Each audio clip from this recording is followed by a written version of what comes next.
Okay.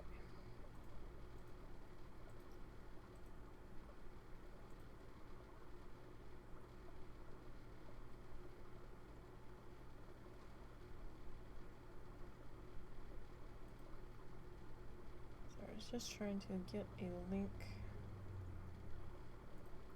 for you guys.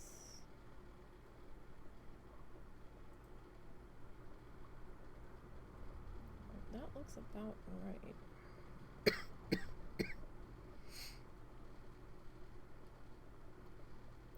not the same color as mine, but it's the same thing, so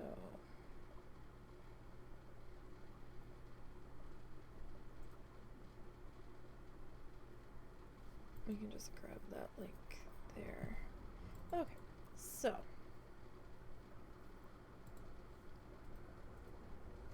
here's what we're doing. We are starting a new project. I know this isn't a night that I normally stream, or at least at the moment it's not. It depends on what happens with the husband's schedule and stuff. Our friend is either not working tonight or I don't know, whatever. For whatever reason, they're not doing anything tonight. And he's like, well, why don't you stream since I'm not doing anything? And I was like, I don't know. I was thinking about it. Wasn't sure. But I keep having that idea pop back up in my head that we had talked about sort of on stream the other day about maybe doing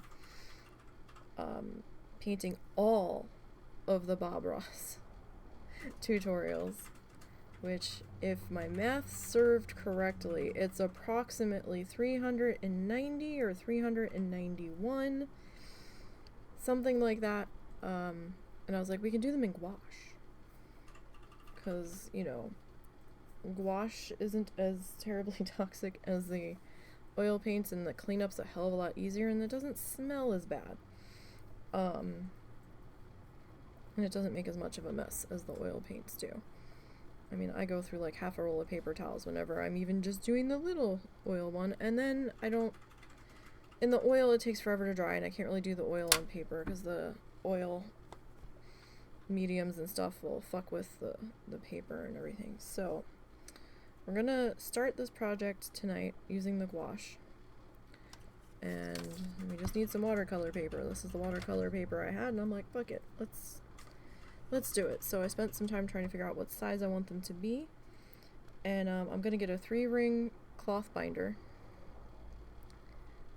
Pretty substantially thick guy that I think I can get, hopefully, all of these page protectors shoved in there.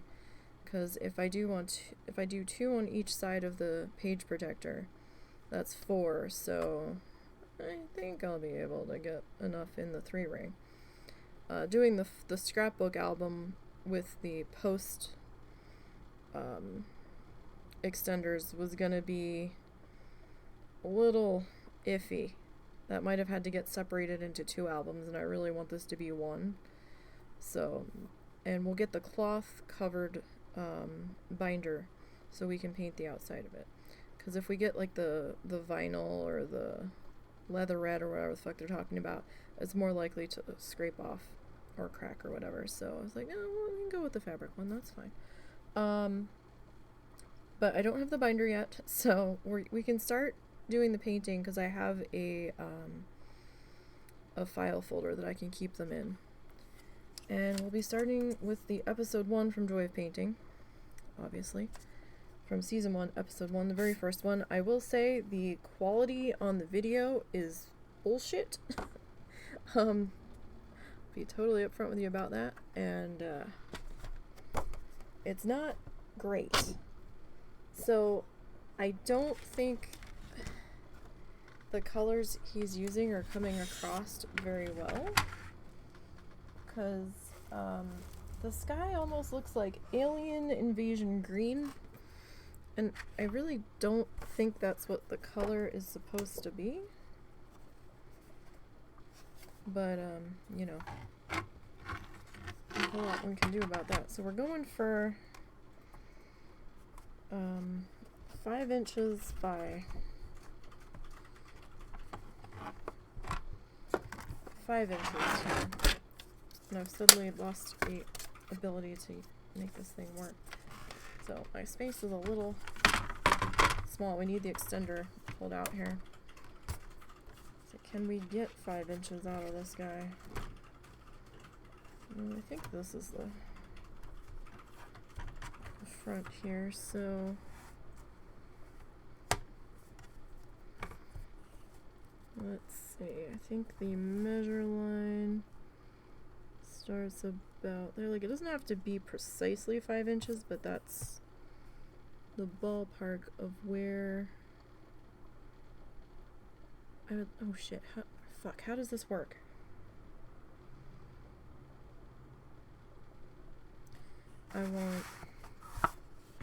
Sorry, I've only used this just to trim tissue paper, and it wasn't this big, so I'm trying to remember how this fucking lines up.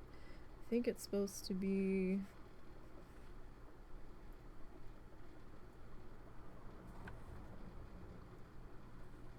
on this. Wait.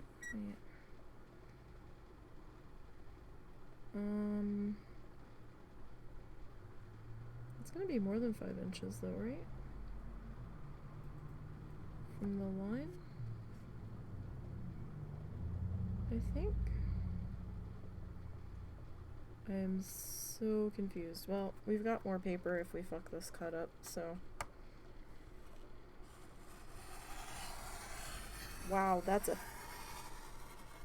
thick piece of paper. Wow. Okay, so which side's the 5 inches then? Is it this side or is it this side? That was really tough to cut. Either my blade is really dull, which it might be from cutting so much tissue paper, or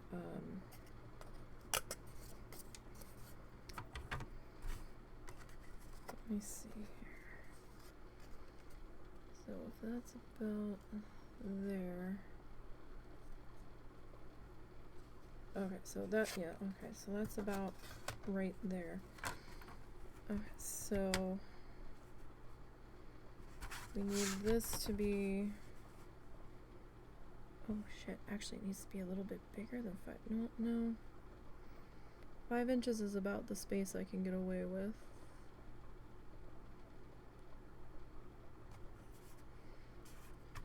Corner's a little dented there. Alright, so I think I may have cut this a little bit crooked.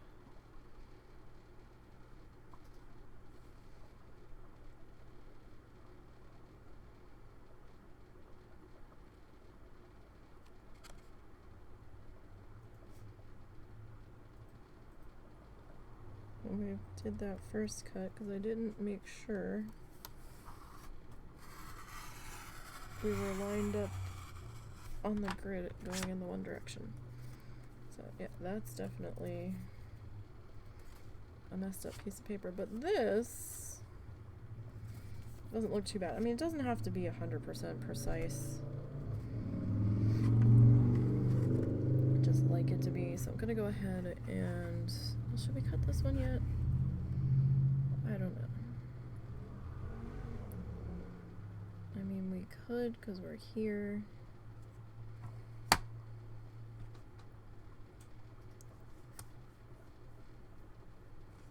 Just to be done with it. I'm also like at a weird angle to be cutting this, so I can see why that's a little off there. So 5.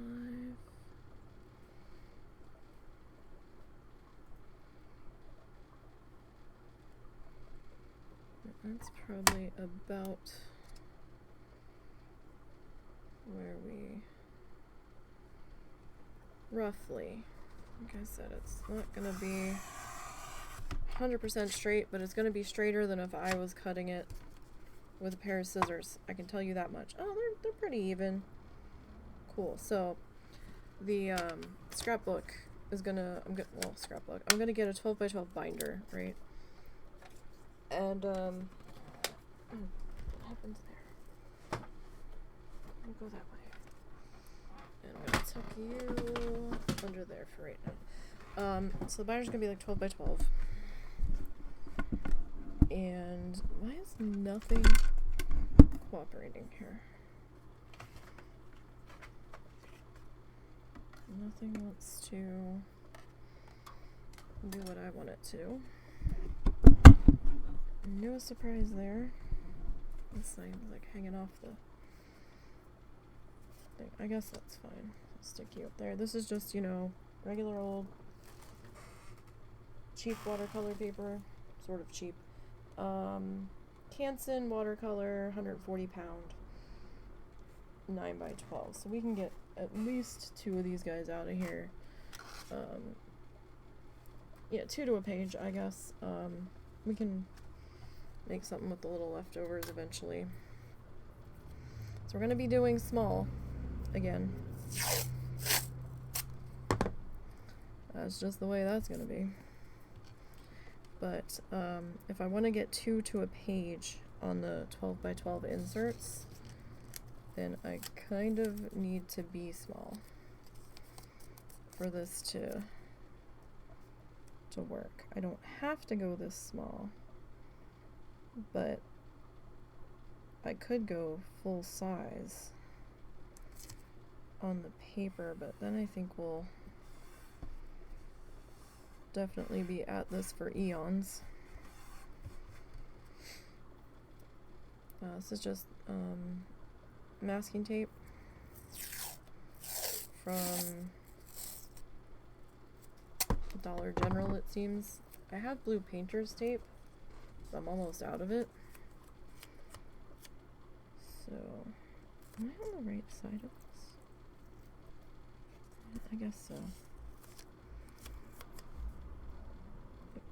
How much of an edge do I want to give ourselves? So it's not going to quite have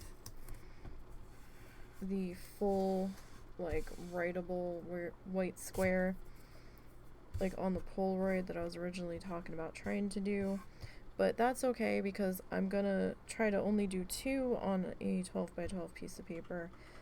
So I can put a little block of info about what each one is on corresponding next to it. So it works out. I sat there with a 12 by 12 album trying to figure out sizes, and 4 by 6 was kind of tiny. 5 by 7 was too big. Too big. Wasn't going to work for what I wanted to do. Because, you know, 7 by 7 and 7 is 14. So I was either going to have to overlap them, or somebody was going to have to be a different size aside from 5 by 7 on the same page. And I was like, oh, because the pages were 12 by 12. So I was like, well, I don't know about this. And this project could end up just being utter garbage. It's entirely possible. But, you know, we'll see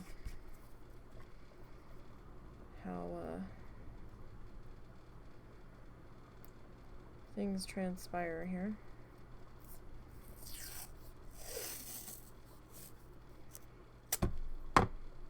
This is some kind of glass counter protector or something. Oh, hey, 2 of my non-stick squishy guys are missing. I didn't even notice that the last time I used it. It's like a glass cutting board kind of thing. I have no idea where it came from. It was just in this house already.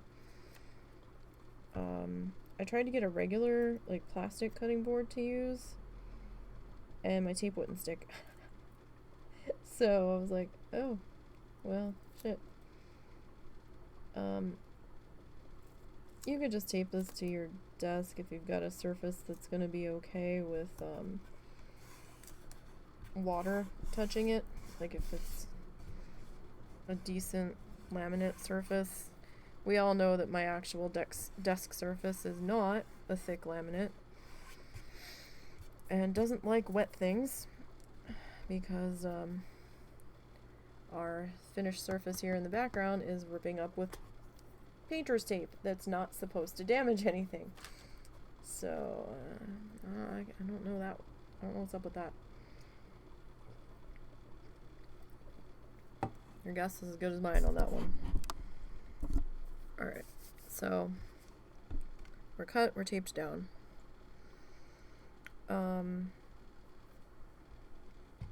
So this is essentially the paint that I am using. It's going to be a really long link here. It's just the Himi gouache. I don't have a whole lot of colors. I just have, what is this? The 18 color set. Mine's in a blue case. This links to a green case. What the fuck ever. It's the same fucking paint. That's all that is. So I can close that out. And let's see. Did our tweet go out? It should have.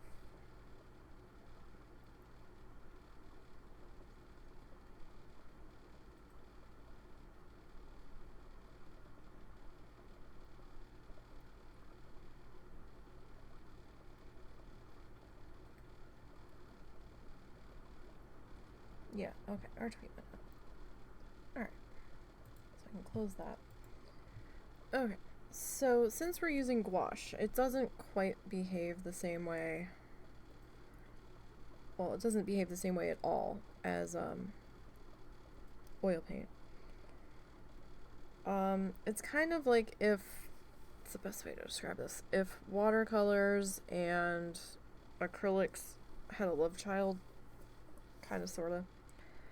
It's basically like an opaque watercolor. We've done some stuff with it where, like, I love the final finish on it because it looks kind of velvety at times, but it's not. So, Bob, like, never draws anything out. However,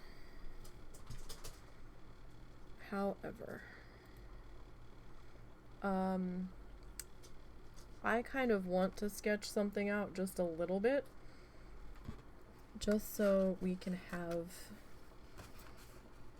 that bit of a point of reference here and try to figure out our spatial nonsense. So it's not quite halfway.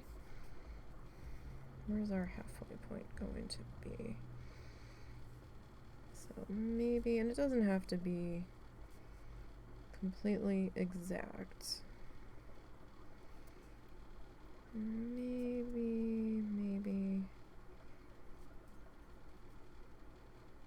Just trying to make sure this is somewhat straight, because I can't even draw a straight line with a ruler, which is why we use the paper cutter. That's a little high, actually. Let me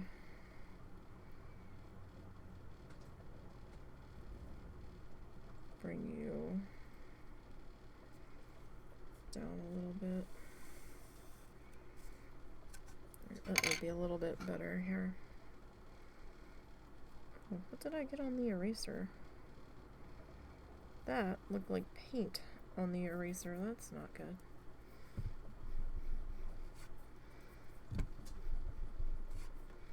If you get dirty spots on your plastic erasers, or white erasers, if you have an old peed up pair of jeans that you don't mind getting dirty or anything, you can rub them on that,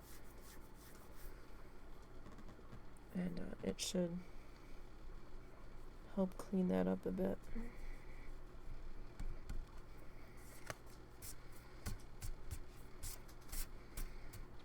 It still doesn't look quite low enough. I think we'll just kind of go with it. Alright, so we've got our sky area, and then he's got kind of like this water area that kind of comes in towards the bottom. So let me see here, try to figure out about how large we want our water area to be, roughly.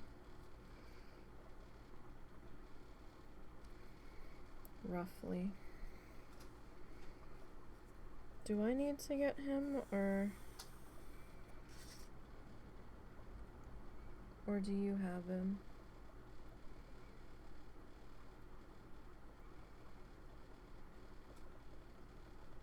Sweetie. He didn't hear me. He must have headphones on. So you don't have to sketch this out ahead of time. Do I need to get him? No, I got it. I am just going to make life a little bit easier for me.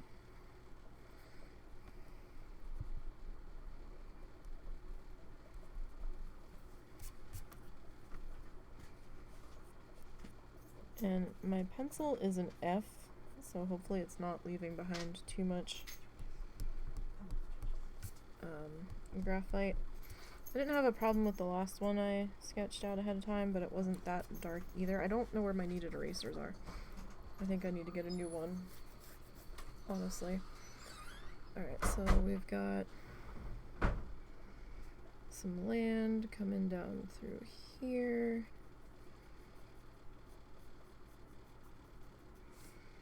And then we've got this guy that's probably being a little generous here.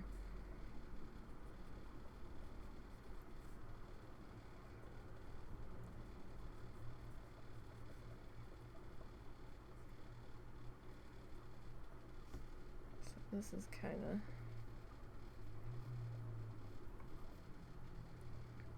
like a little bit of a thing back in here. But we'll see how that plays out. I mean, we've kind of got some land happening in here, right? And then this land kind of like flicks up this way. And then we've got a little bit more land kind of flicking up in through here.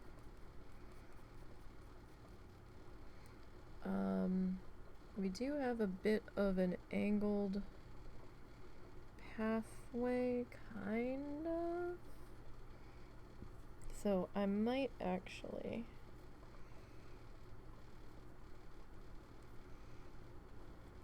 reduce the size of that a little bit.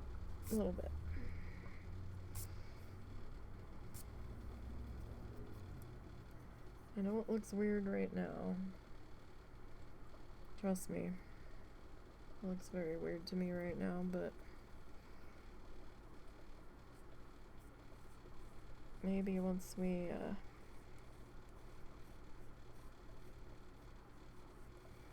start to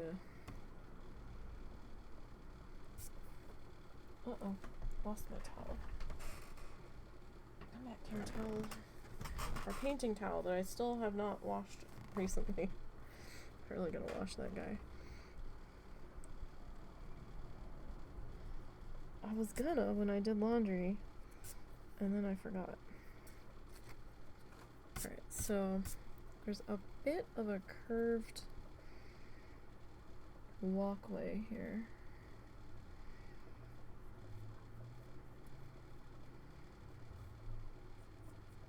And I might be over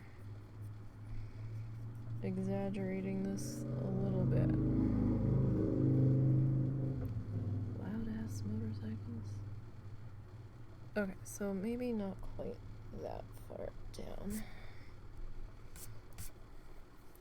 All of the loud ass vehicles are out tonight for some reason.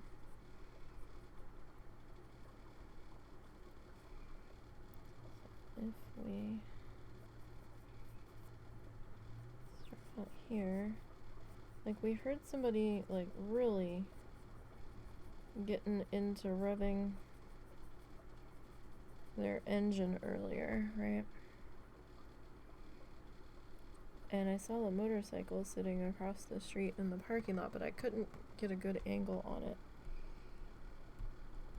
So I was sitting there, I was like, oh, well, he's probably going to leave in a minute. And then it stopped, and nobody ever walked away from the bike to cross the street to where they were staying or visiting or whatever. And then I realized the sound wasn't coming from that motorcycle, it was coming from the car wash down the street. It's like, really?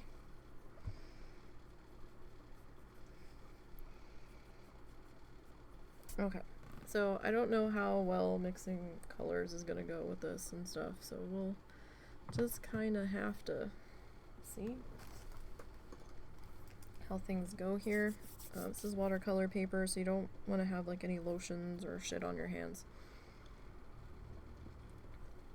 because the paper is thirsty and it will soak that up, and it might, I mean, even if your hands don't feel like they're freshly lotioned, you can still pull the oil out of your fingers and stuff, and just wreak havoc with your paper. So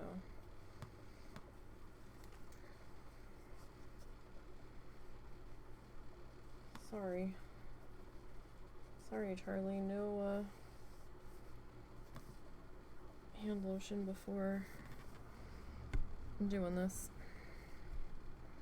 Where do I want this to sit? I kind of want this to sit over here, but then my arm's kind of in the way, or it's in the way of my arm. I don't think I can get... I mean, it can kind of sit there, right? As long as it doesn't impede things. Okay, so some of my gouache is going to look a little cracked and stuff here on the edges. It was completely dried out, hard as a rock, bricks that you could like pick up and crumble if you tried hard enough. I managed to bring it back because it had been a while since we used it. Sorry, I'm just trying to make some room here. I've got so much shit everywhere. There's like no room for me. I've got so much stuff. It's crazy. Alright, I'll stick you down there. Okay. Got that out of the way. Okay. So, kind of have a rough idea of what we're doing now. I'm going to take this back to the beginning. And we're going to see if we can figure out where the tutorial actually starts, because he talks for a bit. Now, I don't know if I'm going to be able to pull these colors off. I really don't.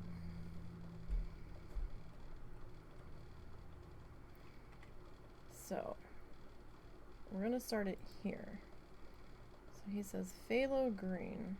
Okay, so titanium white, phthalo green, Prussian blue, Van Dyke brown, alizarin crimson, sap green, cad yellow, permanent red is what he's using on this one.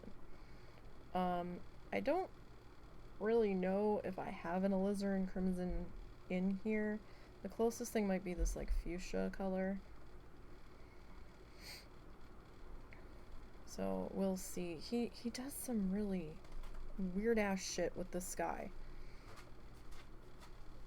And I've been having trouble figuring out the colors that he uses on this. So he's already got he's putting the liquid white, magic white, whatever the fuck it is, on this, right? So we're not doing that because we are using gouache. Are you okay? You going to bed? Yeah, I'm gonna go to bed in a minute. Just gotta finish getting the dog. Alright, give me 1 second, you guys. I gotta ask him a question real quick before he goes to bed.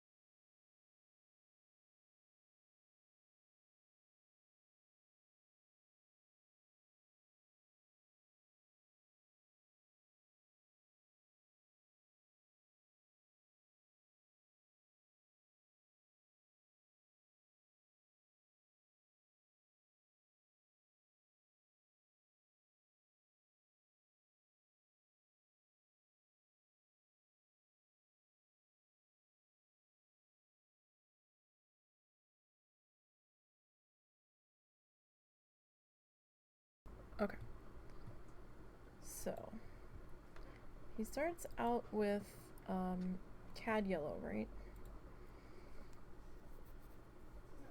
Like in the middle here.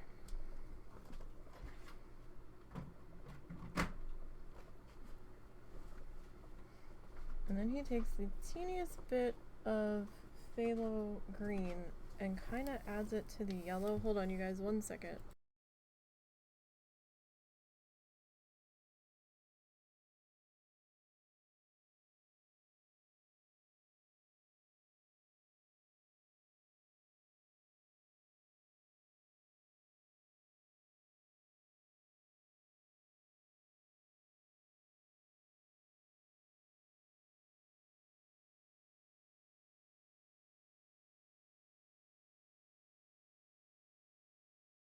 Alright, sorry, we were trying to coordinate for tomorrow.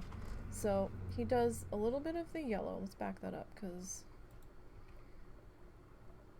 we missed a little bit there.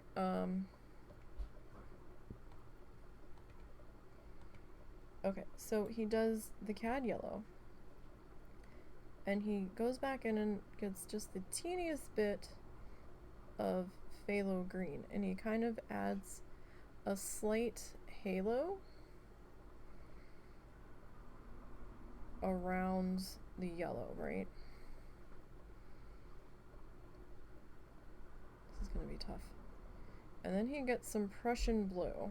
Whoa. And then kinda fills in around it. So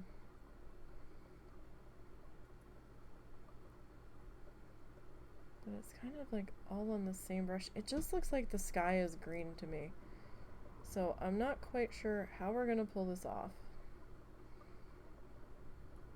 It might look like a sunny side up egg in with a blue yolk when we get down to it here, so alright, we need some brushes. Now, some of my brushes get a little streaky with the gouache, which is why sometimes when you see me using gouache in some videos, I'm like constantly switching out brushes because I'm not happy with the brush.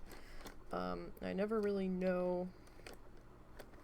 Oh, that got put in upside down. That's not good. I never really know how the brush is gonna treat me until we get down to it.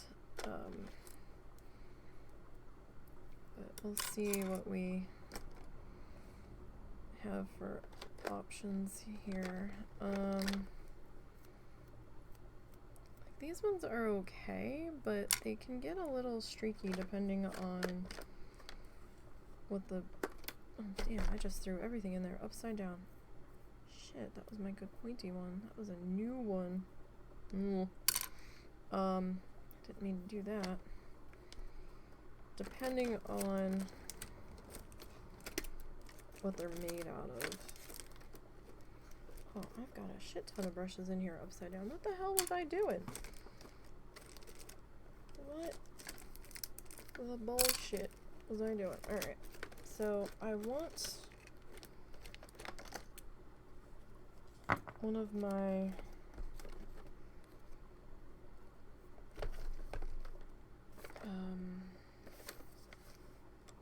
I really should just go back to the lay flat container for these guys.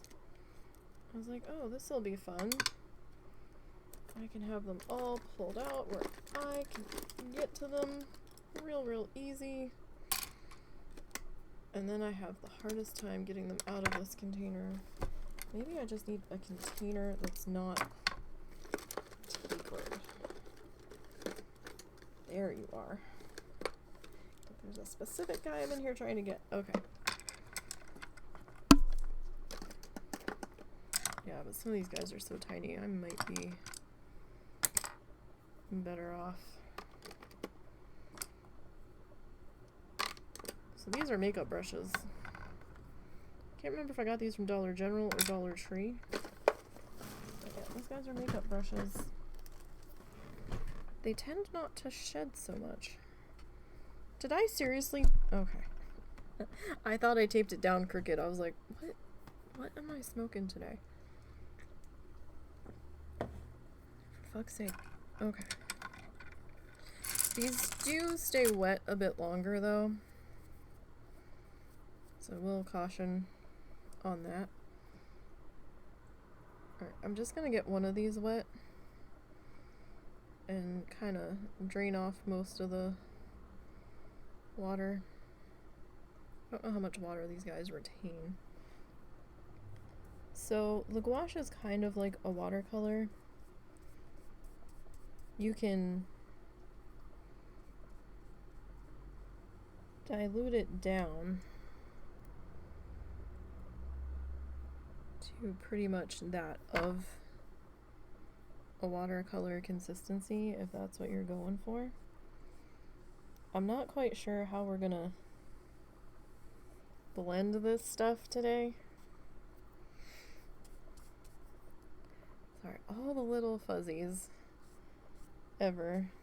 Dog hair, cat hair, all of it is constantly landing where I don't want it to be.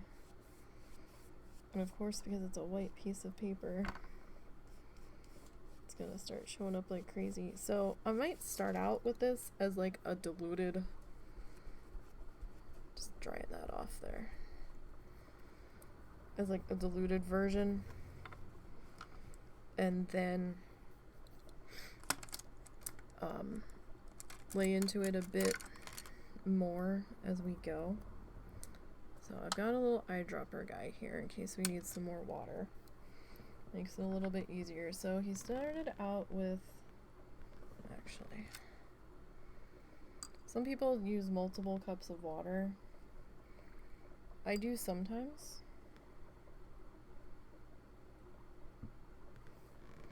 Sometimes I will use a smaller cup for the dirty water.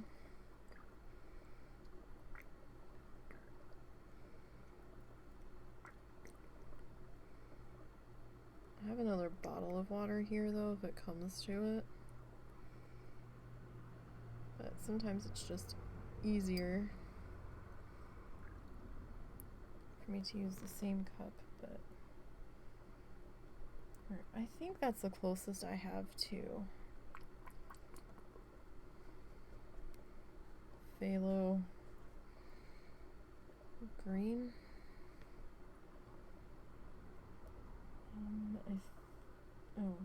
I think this would be like my Prussian blue equivalent.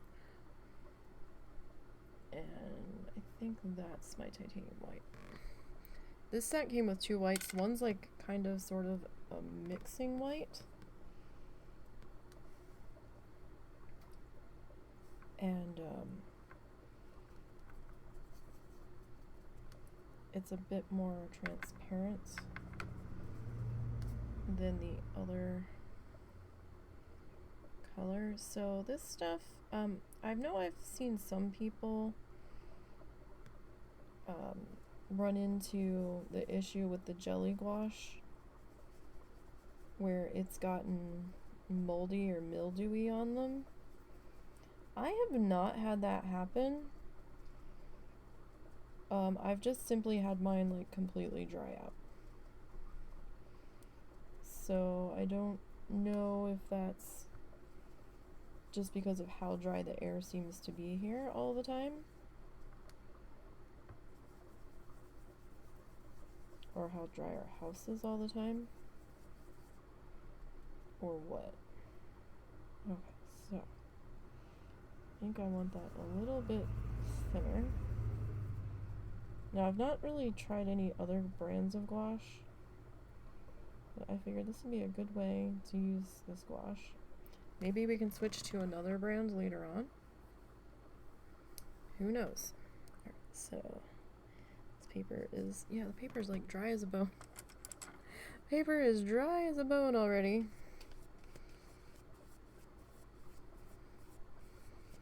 Because of how dry it is in here. So you don't have to do your paper wet at all. I know plenty of people that paint with this on dry paper.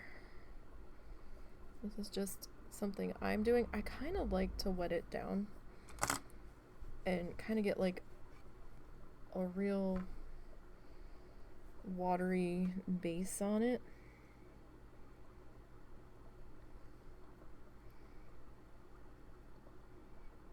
kind of like a watercolor wash down, and then come back with a little bit thicker of a consistency, and then just kind of go from there. Alright.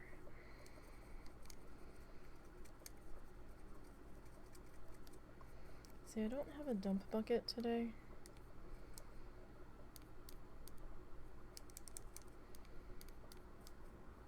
Just don't have fucking room.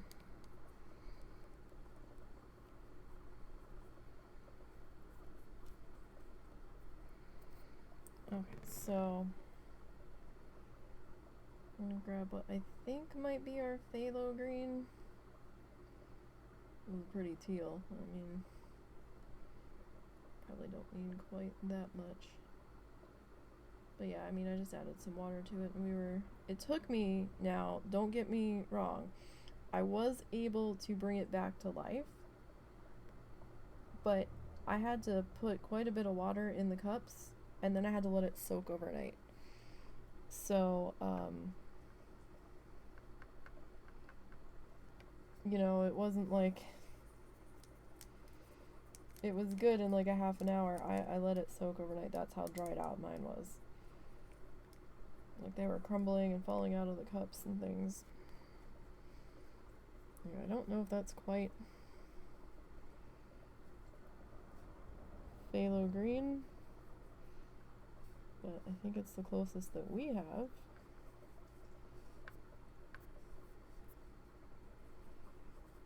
And this is the lid that I'm mixing in. There is another little paint palette thingy that comes with it. I don't know where mine is. I think I was having trouble keeping the lid closed, and so I got a little bit mad at it, and I was like, heck it.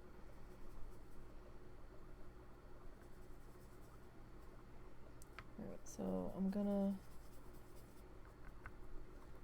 add a little bit of water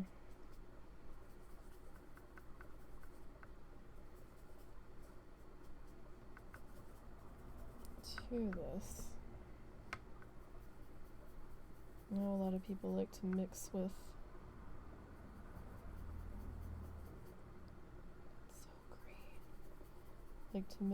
their palette knives and stuff. This is just how I prefer to do this. Still not quite sure why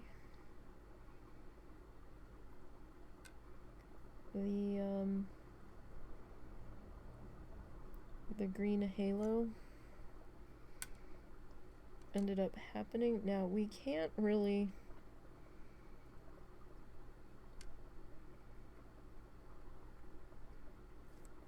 how to word this. It doesn't really blend quite like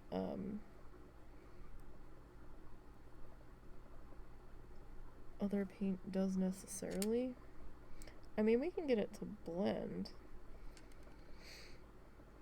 Wow, that's really green. That's like super, super green.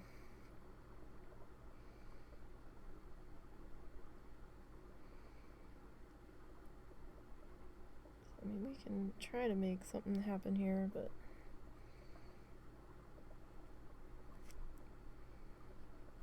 we'll see how things go. Alright, now like I said, I am gonna kind of let this do its thing on this first layer. I'm gonna do at least 2 layers of this in this section. Alright, so I'm gonna grab a little bit. He grabbed a Prussian blue.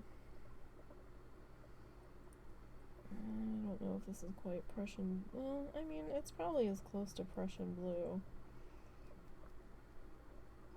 as I've got. So I'm gonna get some water on up into this joint here. Very dark. It's very dark. This almost feels more like a navy than a Prussian blue. I'm scared. I'm really scared with this one. I'm like, I don't know about this.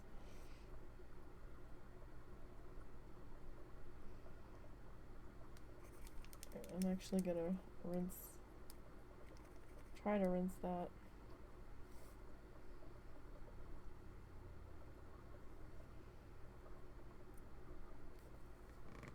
Because my paper's pretty dry already.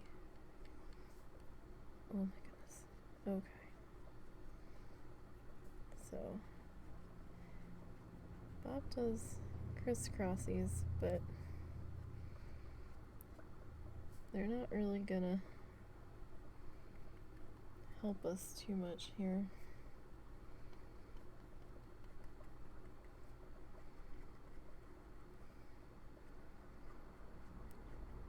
Kind of hard to do X's with a round brush too, so we'll see what happens with that.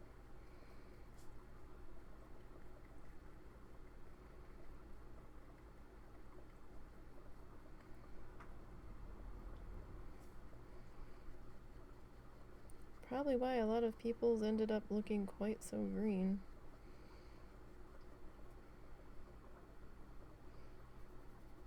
Like, I was looking at this and I'm like, how on earth do we make this work with this, right?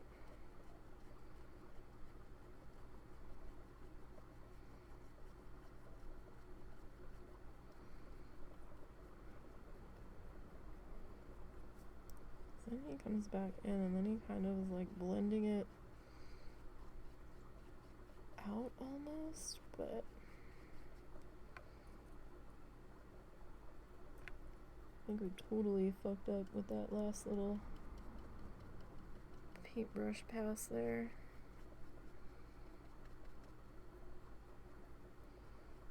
But this is our like base layer for the most part.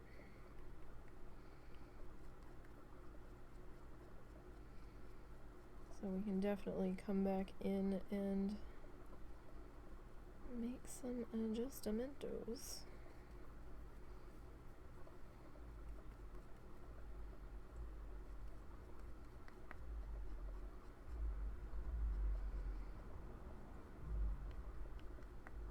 Kind of why I like coming in with a little bit more of a watered down version of this first.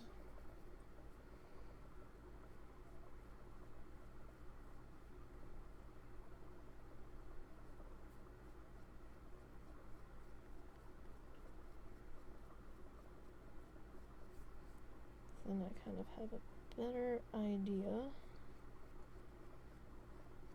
where this crazy train is heading.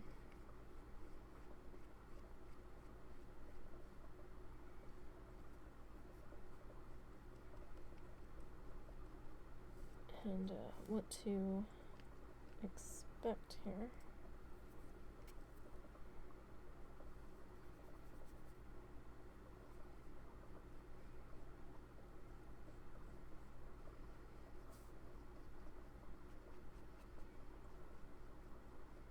Now my paper is probably going to buckle a little bit.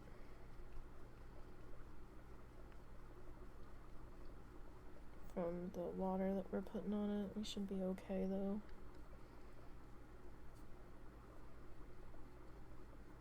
I mean, the other one dried flat, and if it doesn't quite dry flat on you, you can always like put it under a book. Heavy book. Just use that to kind of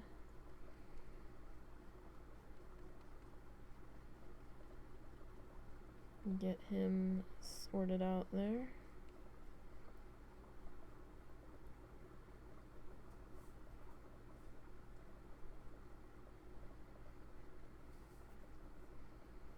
was real hesitant on doing this, because at least, you know, streaming it or recording it, because I was like, this is gonna look like total garbage on this first one.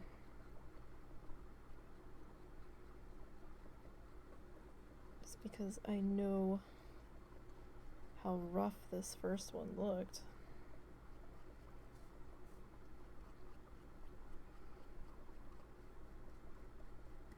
And I actually did paint this one in acrylic. And I had it for sale for quite a while in the shop. And I don't think it ever sold. I think I still have it. I think I took it down from the shop because there might have been a little bit of damage on it. On one of the corners while it was in storage. Potentially, if I'm remembering correctly.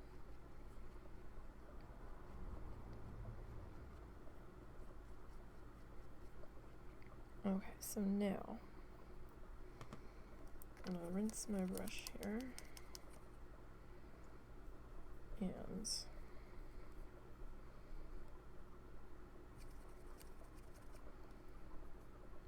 the water's still gonna look green coming out of my brush because the water's green. Alright, I'm gonna grab a little bit more water.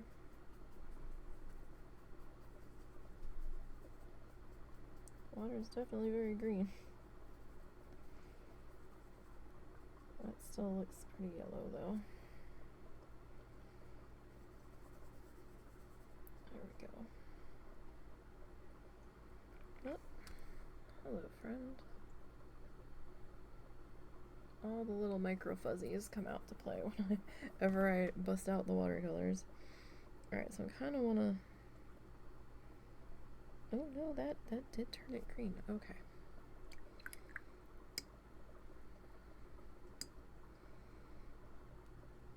I did not think that was gonna do that.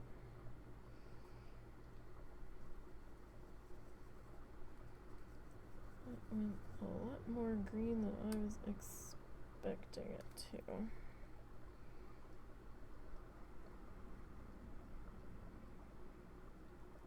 Although that could be... I'm also picking up fuzzes from the towel. That could be from the green that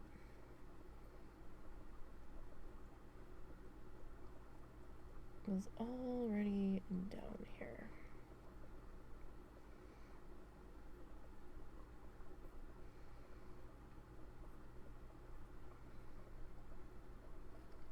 Okay, so there's that guy. I mean, I'd prefer to use paper towels, but it does get wasteful after a while, and although, I mean, I'm sure you could probably reuse some paper towels for a little bit of time.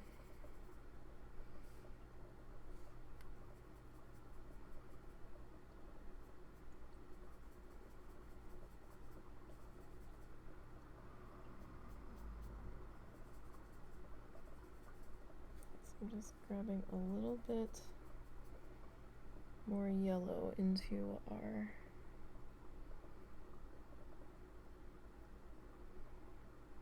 phthalo here, to our phthalo and green mixture. So it's going to be a little bit stronger.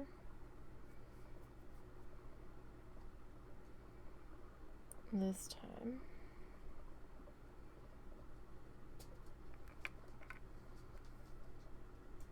Another little fuzzy guy.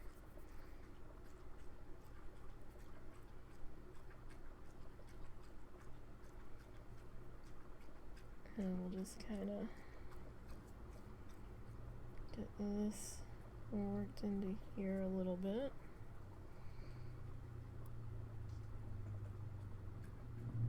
We still have to come back in and add our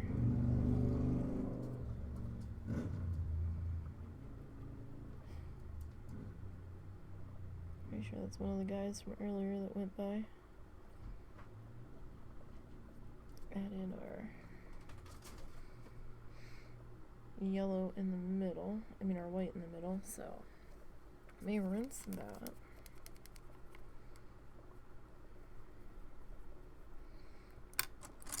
Okay. See if I can make this work a little bit here for us.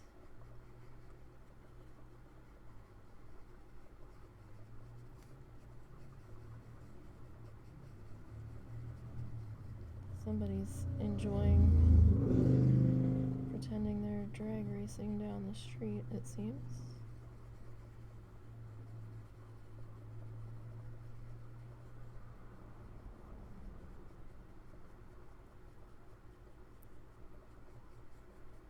Unless that was another individual. I guess it is sort of motorcycle season around here.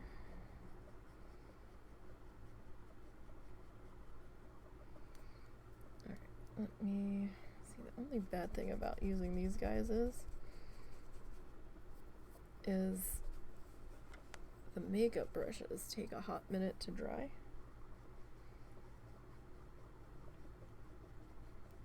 And I don't want to pull the rest of that color back in necessarily.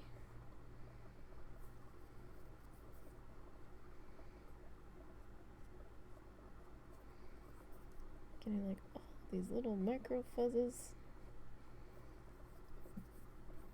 It's not the paper. It's not.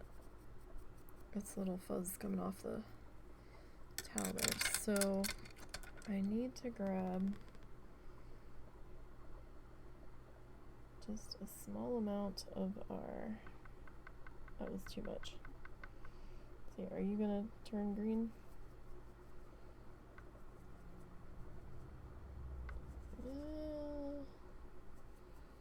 You want to.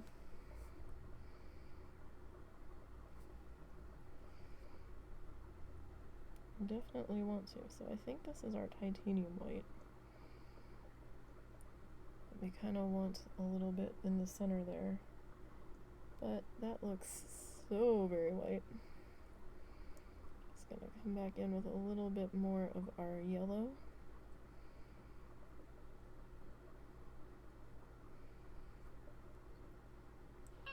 If I can get it. Oh, thanks for the follow. Appreciate that. As the Mingo Lawn Flamingo salutes you. We have a fondness for flamingos around here. So today we're painting. I wasn't sure if I wanted to needle felt today or paint. I mean, we could have worked on our other needle felting project. I've got 2 going. But this one, for this being his first tutorial, right? It's such a bitch. Like, I'm actually astonished at how much of a bitch it was. Even the first time I painted it with acrylics, it was a nightmare. So I'm gonna re-wet our blue here. Now it's not super thin. Well, I mean, it's thin. But I don't think we're quite watercolor thin, so we're gonna come back in.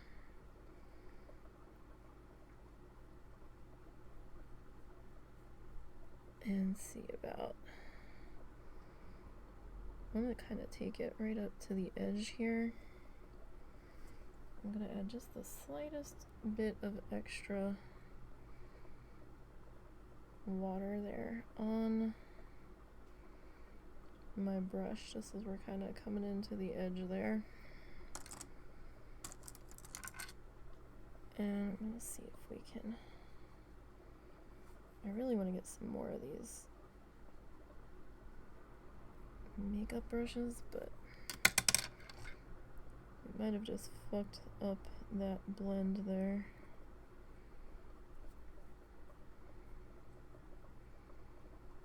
entirely possible that I just did.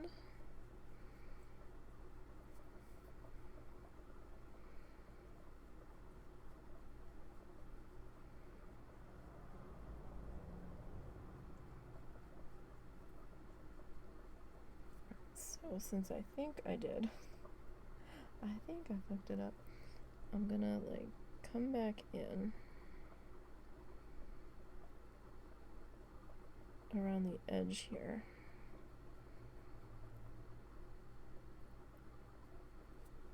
And hit this up.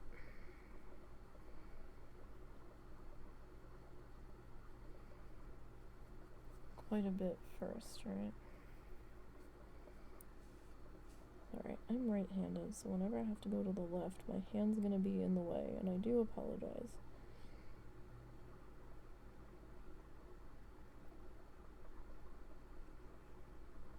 Alright, now I'm not real worried about the extra here, like going off into nowhere. We'll deal with that in a minute. Okay. So, I'm gonna come back in, a little bit more water, grab just a little bit more of that yellow that we had watered down earlier.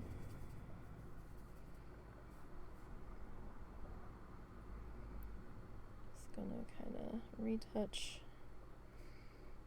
the very edge here.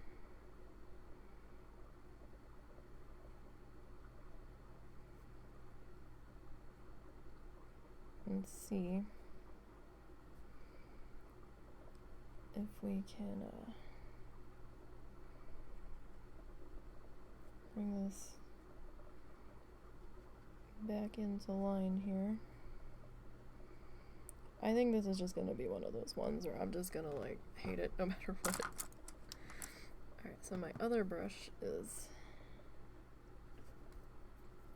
a little bit big for this, but let's see what we can do here.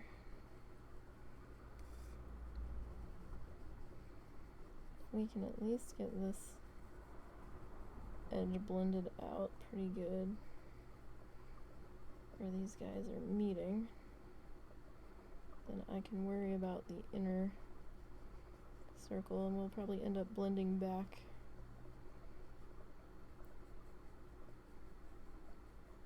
into the interior a bit. So yeah, ours is not gonna look anything like Bob's by the time we're done. But, you know, we tried. I don't want to get this guy wet yet, so really don't.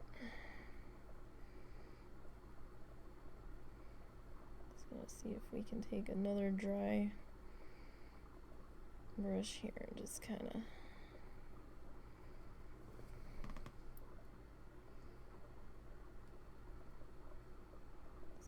dampen it out.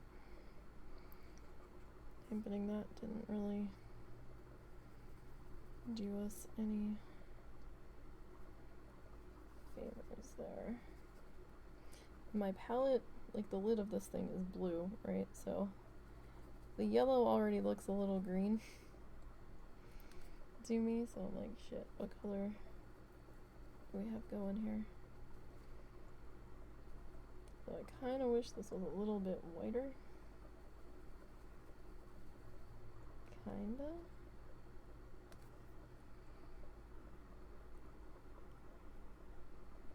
Okay. Just see about blending this in a little bit. Seeing what we can come up with.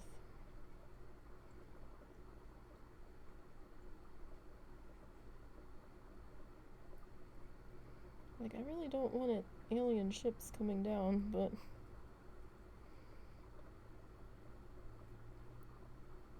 like when you look at Bob's on the old VHS tapes and the way the light hits it when they do the head-on shots of it at the end, it just looks so green.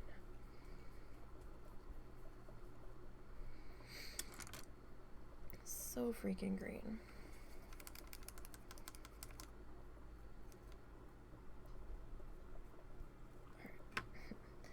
I need a smaller drying towel for my brush here.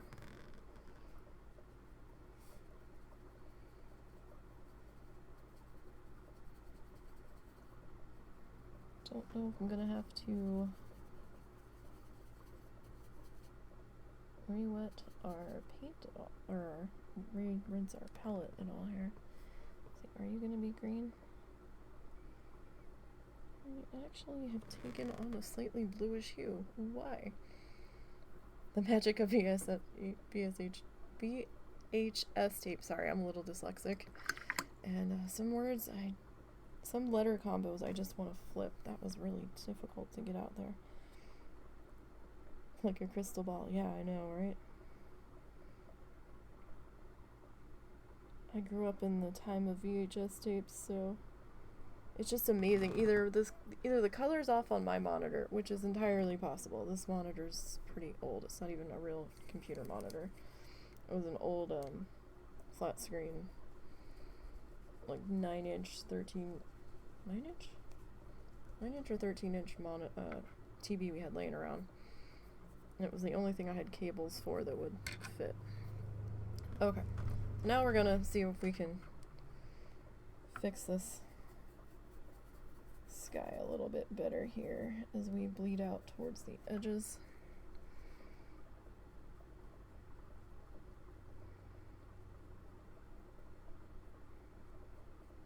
This stuff's a little, like I said, it's a little bit different than acrylics. Just a little bit. It's gonna behave just a little bit differently. You can kind of reactivate the layers underneath to a degree. So I'm a little bit nervous when it comes time to do these trees that are gonna be sitting on top of this. I'm a little unsure of, but we'll see what happens with that.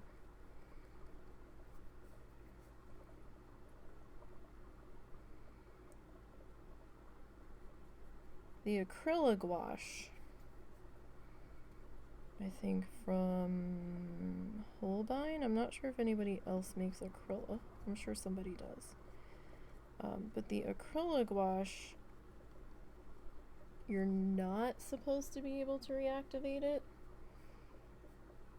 Supposedly.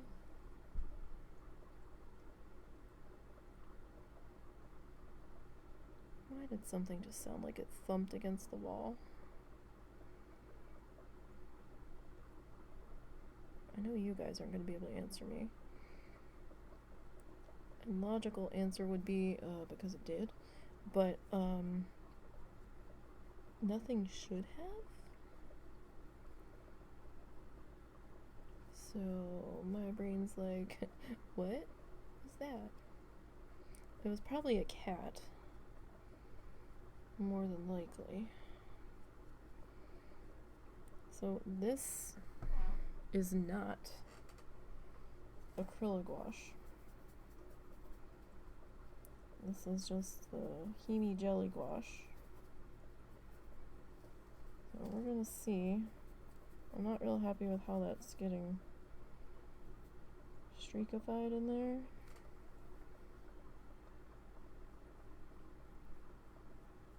But I might have to let that section sit. I know our sky's a lot darker than Bob's is, and I forgot magic white, so I probably should have been putting a little bit of white into all of this. Lesson learned for next time. That's a lot of white we're gonna go through though, so I don't quite have that much of the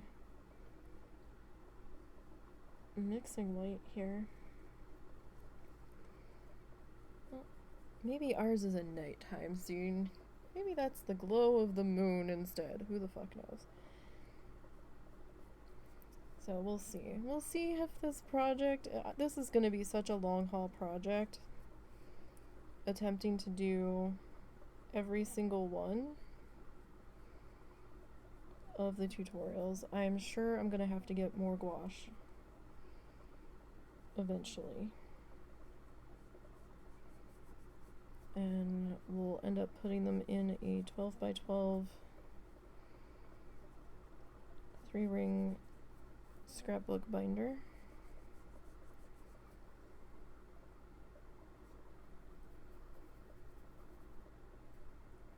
With like the little page protectors and stuff, because I don't know if you can actually seal gouache because of its reactivation abilities. So I don't want to leave them completely unprotected. So I'll get the 12 by 12 page protectors. And we'll get a cloth 3-ring binder. Like cloth covered, not actually cloth. And then we can paint the outside of the binder.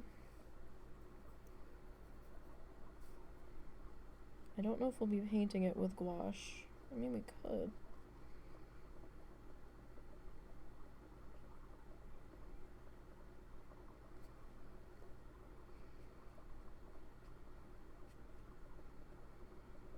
See, this one is just so infuriating for a beginner. Sorry. Finish the other thought. So, we'll put 2 on each page. We'll like do one here, and then we'll do a little description of what season and episode it was and what we used.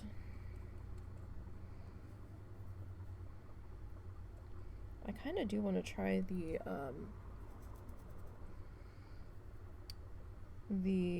Arteza gouache, but I don't know.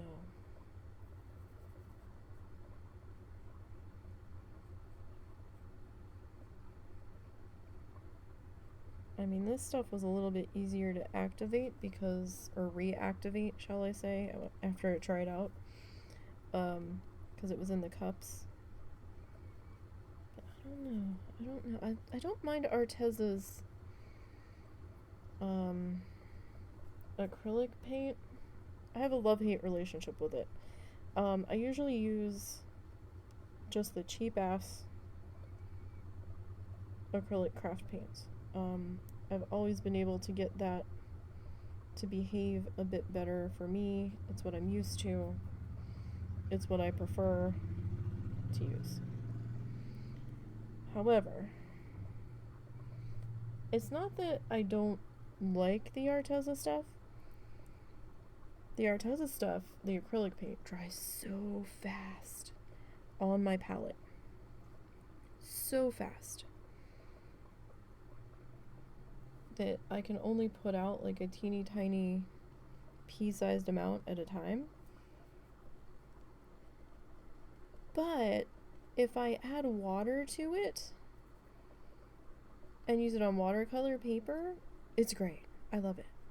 But if I'm trying to do like an acrylic painting with it, it's tacky as it's drying. And that kind of pisses me off at times because I'm like, why are you sticky? I mean, it lets me know when it's still wet, but my other paint's not quite that sticky when it's drying. So it's kind of a love-hate relationship. Depends on what I'm doing. I still have some of it. But I don't know. I mean, I've used Liquitex and Golden before, and I don't mind the artist grade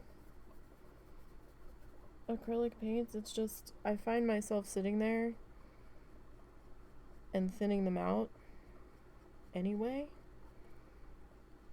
and for the amount of times that I have time to paint, I feel like the tubes are gonna dry out on the good stuff, the expensive stuff, before I really have a chance to use all of it. And then I feel like, oh, well, that's just money I wasted. So if I'm gonna end up being slow to get to painting projects. I'd rather use the cheaper craft paint where I don't feel my soul dying because a 50-cent tube of paint dried up like I would if a $7 tube of paint did. And no shade at all to those that use the more expensive artist paints. You do what you gotta do. My budget is so tight though that the cheaper paint just works out a little bit better for me anyhow. Alright, so I'm really nervous with how dark this is, about how it's going to activate. I probably could come back in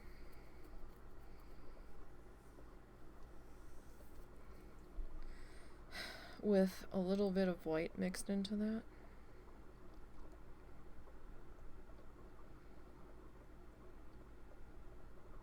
However,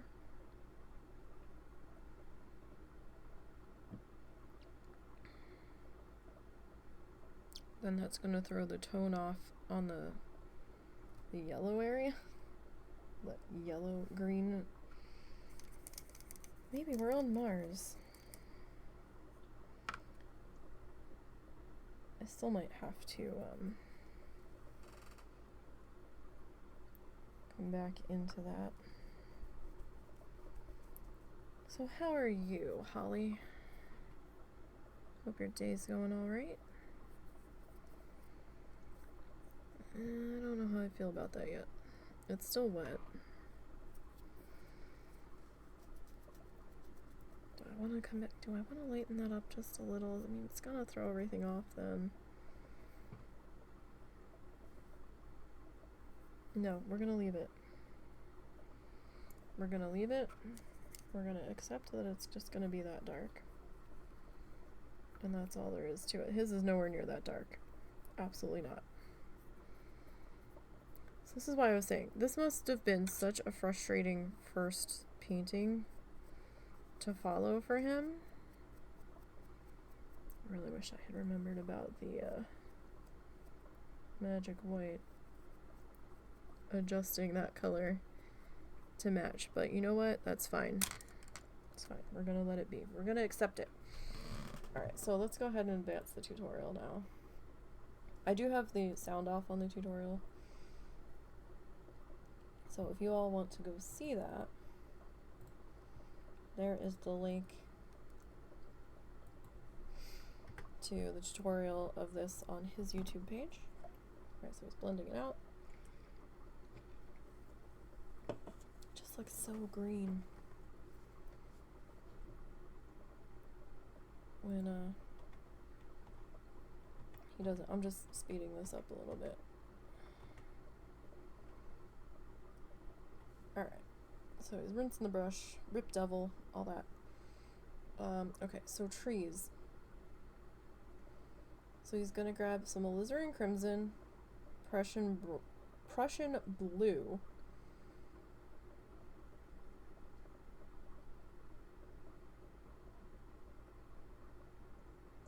uh-oh. Tracking! Somebody man the tracking button. Alizarin crimson and Prussian blue. Really? That made a reddish brown? Okay. So he's kind of got that going there. He's got another one coming in over there. Gouache also dries a little bit different color than when it goes down. Not very different, but slightly different. Okay, so we got a big guy on the edge. A little guy, well, not really a little guy, another tall, fluffy guy in the middle. Medium, fluffy guy over here. See, look at the angle of that. That sky just looks so green. The lighting doesn't seem that great in this studio either. I kept trying to find an actual image of this Now see, that bush looks kind of purple.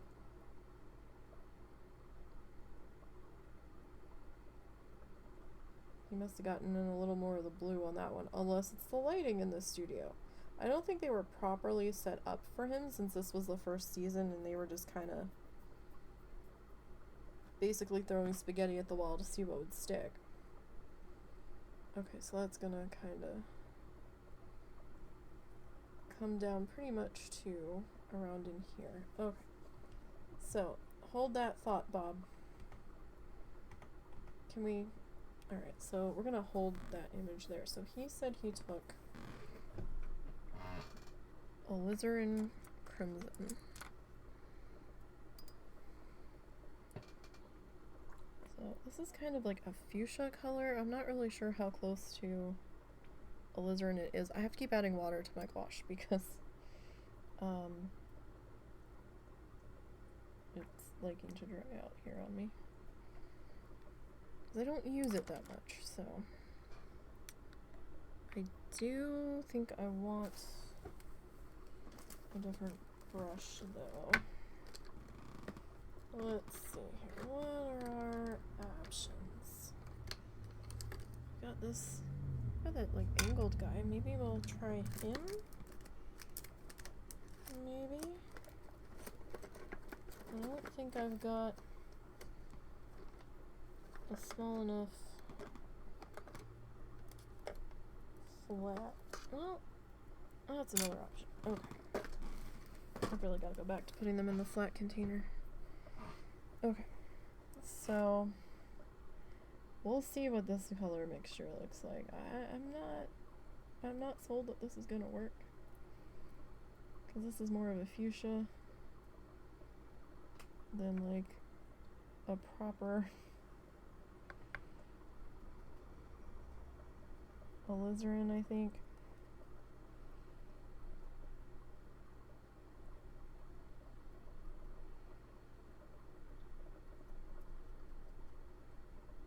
Okay. So we've got some of that. Just trying to rinse my brush out pretty good here. Okay.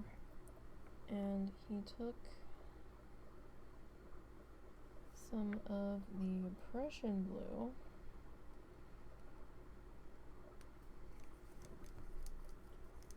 Sorry, the animals were being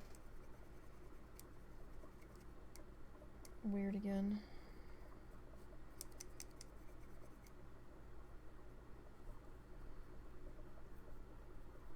Alright, I think, oh shit, that was still very, very blue. Okay. You know what, I'm just gonna dump you into there.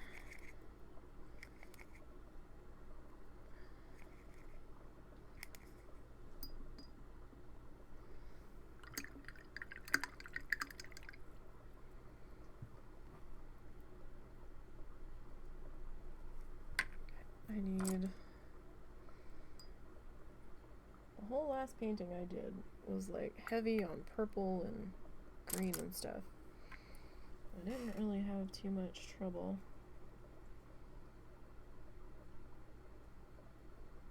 with the paint taking on the pigment of the water. But now I'm wondering, was I using titanium that whole time and the one I just grabbed here was the mixing light? Because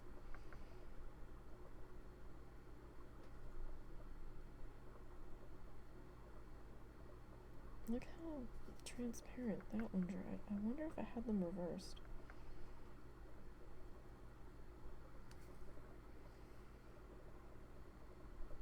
I'm not sure. I wonder if I did. That's a lot solider than that one. Alright, gonna rinse the old brushy brush really good here before we get going with this color. Alright, so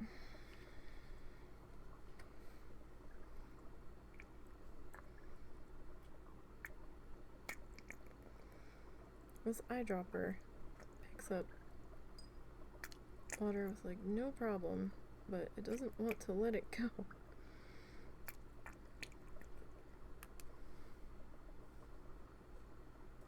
Alright. So we'll get... It's very, very fuchsia-y. Cat? What are you doing? Cal, get down. Off. Get down. Get down. Thank you. Sorry. Cat likes to dick around on husband's desk.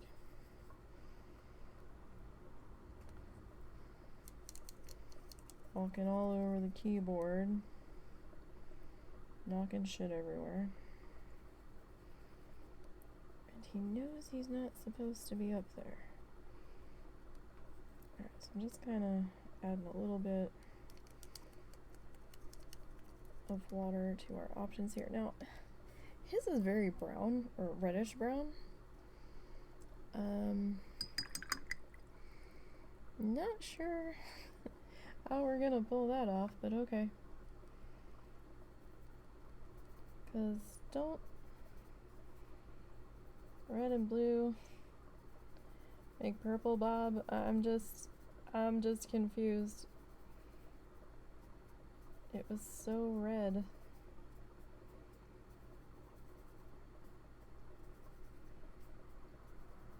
It was just so red. It's gotta be some of the pigments.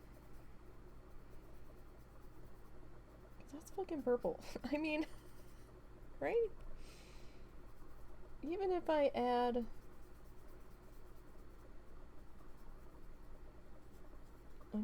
At this point, I might as well just mix that all together. Even if I add a little bit of white to that, it's still fucking purple. Boy. You know what?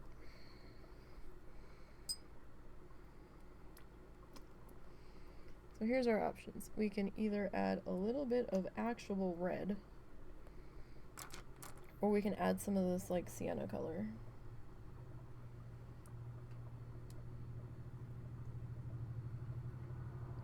So I don't know what I want to do here. Maybe like the tiniest bit.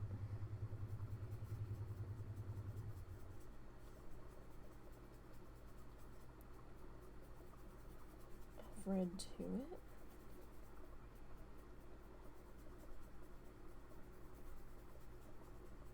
I mean, that almost looks like what alizarin is on a good day. But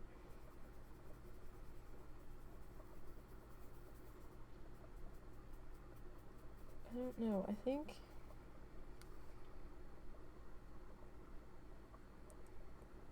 very purple. I might add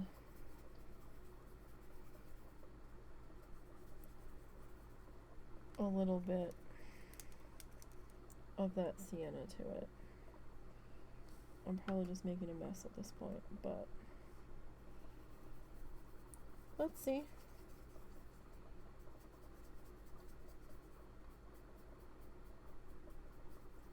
What we get.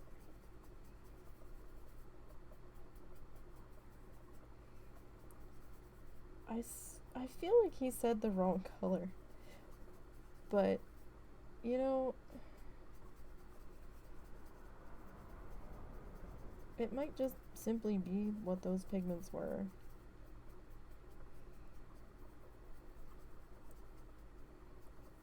Because if you watch, the colors change over time because of suppliers and what have you. I think that's just the color that we're gonna end up with here.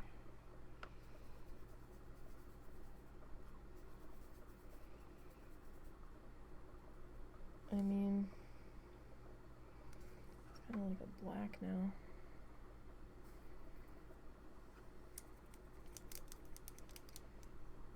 Maybe we should have quit while we were ahead.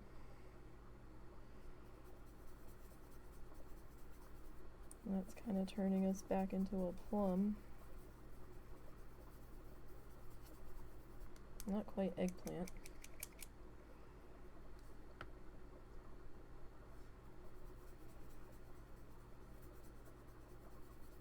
Alright, I think this is what our color is going to end up being in its final form. Probably should have just went with this color to begin with. Yeah, we'll go with that color.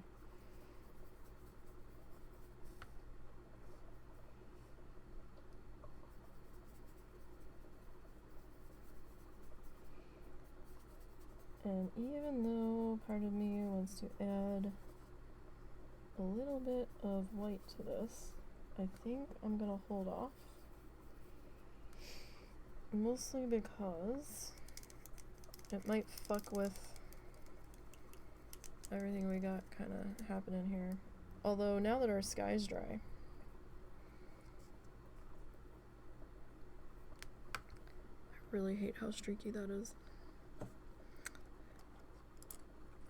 And like I said, some of these brushes just tend to be a bit more streaky than others.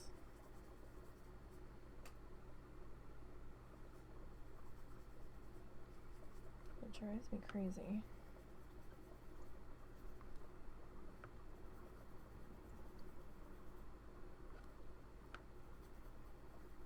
Because it's hard to get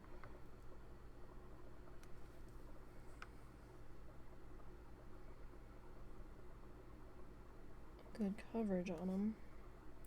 Now these red ones I've been kind of liking. I haven't really had too much of this streaky effect with them, but they're a lot smaller, so it takes a little bit longer to get anything done with them.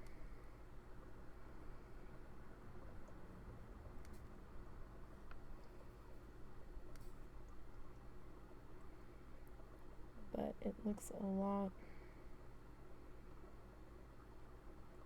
smoother.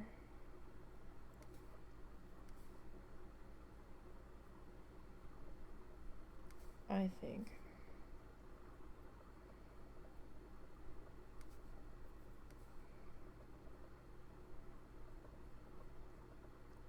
So this is what we ended up doing today instead of me editing video.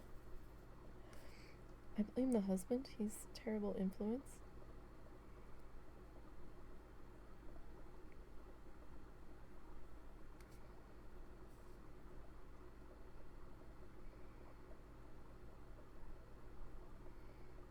Because that's what I was working on.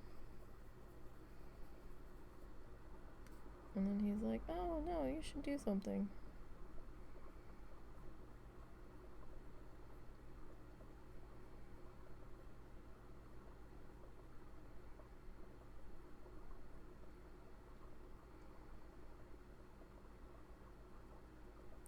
So I've given up. This is just like a nighttime moon now is what this is turning into. Alien invasion at 2 a.m.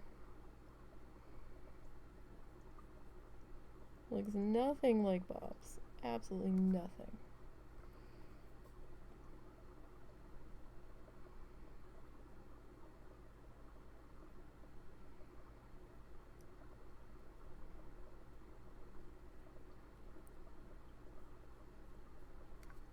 See, it's so much smoother. So it's gotta be whatever the bristles were made out of on these guys. These are cheap brushes though. Both sets are very much cheap brushes. And in fact, I'm glad I got this red set. I didn't think I was gonna end up getting the red set, because I needed a set of smaller detail brushes. These weren't as small as I would have liked, but they fit my budget at the time.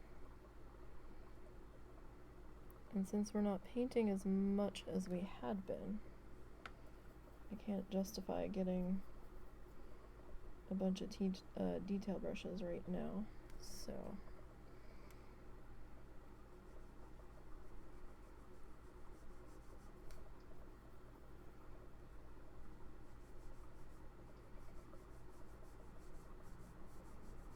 it's just so much smoother.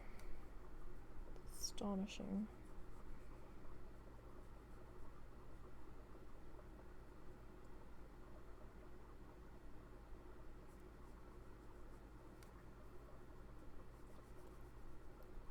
So I'm just trying to make these guys work. I've seen some people with some incredibly awesome fine detail brushes, and I was like, oh, I'm in love with that brush. What is that? Where did you get it? Where can I get my own? But I also don't have like $20 to spend on a single paintbrush right now. I'll tell you, working in the craft industry, art supply industry, when I did, and this was years ago. This was, oh God, I feel so old saying this. This was 20-some years ago, right? So that's where I started out working.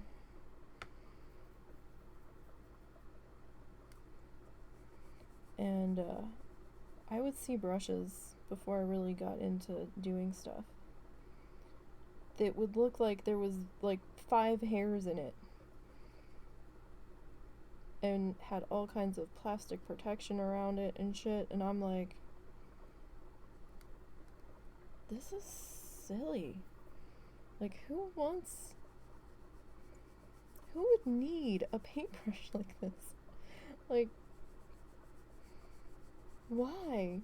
And then when I saw how much it was, I was like, $15 for like 5 hairs? Like, what the hell? Ah, have the tables have turned as I have gotten older and done more stuff. I'm like, I get it now. And you find that one set of brushes, or even just that one brush,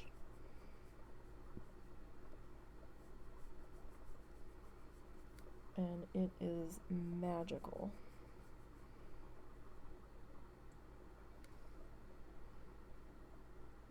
There is a hair in here. I can see it. A certain way the light is hitting this. At least I think I see it. But then when I went back to grab it,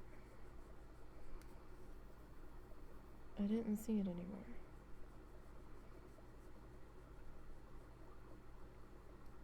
So we're still a little streaky, but that's probably for me reactivating everything as I was coming back in. It feels a little bit better. The streakiness is a little bit more even. So, hey, I'll take it. Right?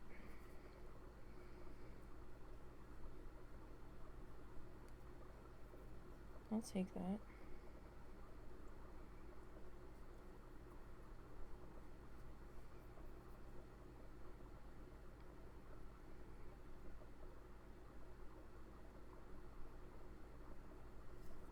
Okay. This just looks better at the moment up in here for me. Because it was looking a little rough there. Okay, yeah, rinse that guy out. Okay, now. How do we want to do this?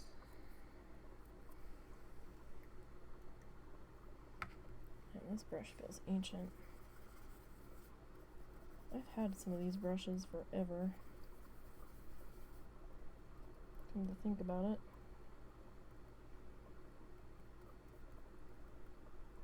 Alright, so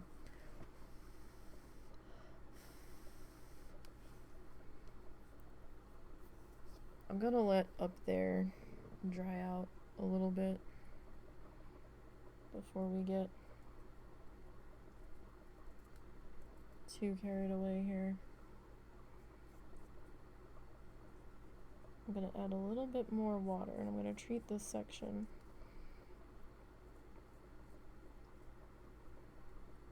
kind of like watercolor for right now.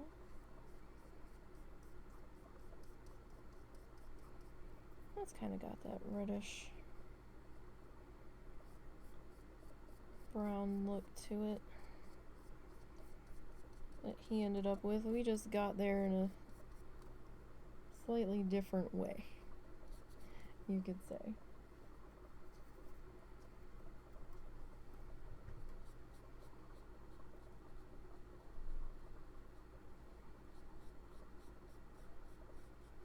This is just going to be my first pass in through here.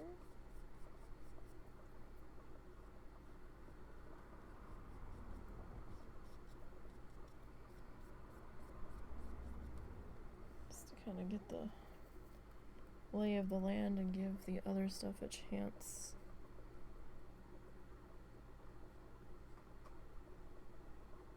to dry a bit.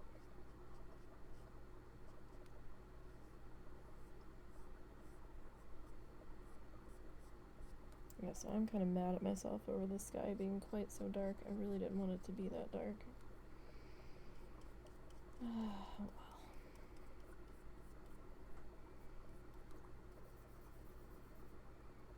Like, this isn't my first Bob rodeo. I should know better.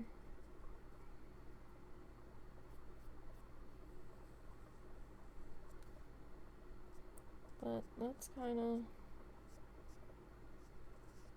part of how things go sometimes, right?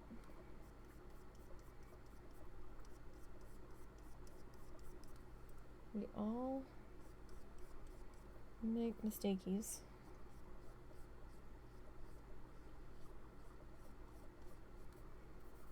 I don't think this was a mistake I could have corrected on the fly without a whole lot of fuss, so I probably just would have started over.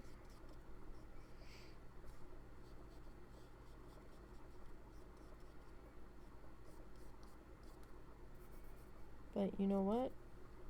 We're gonna add onto the text on this one when we mount it in the display book what we did. So that way we know why it's different and what happened.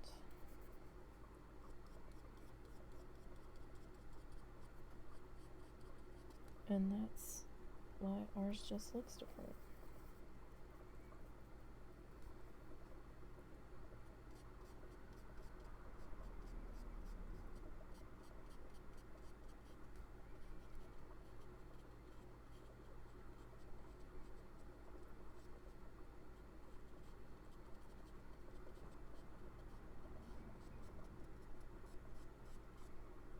I'm just kind of working in my land area because we kind of pre-sketched a little bit of how it was gonna shake out in the end, where things were gonna sit, just so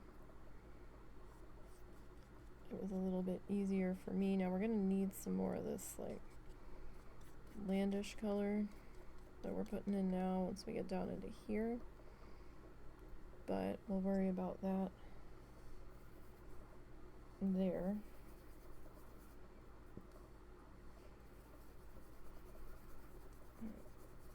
to throw a little bit more water into here because it was starting to dry. Okay, now I think our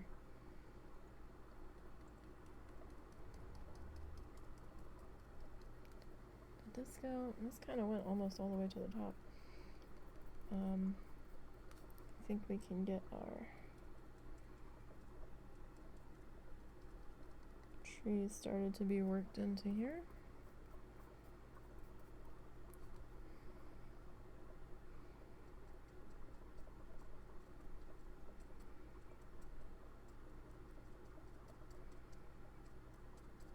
So we are picking up a little bit of that blue.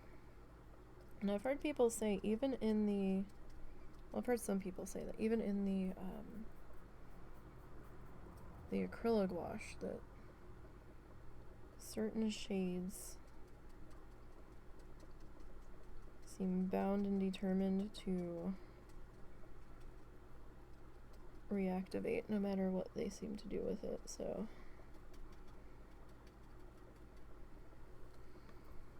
just something to keep in mind.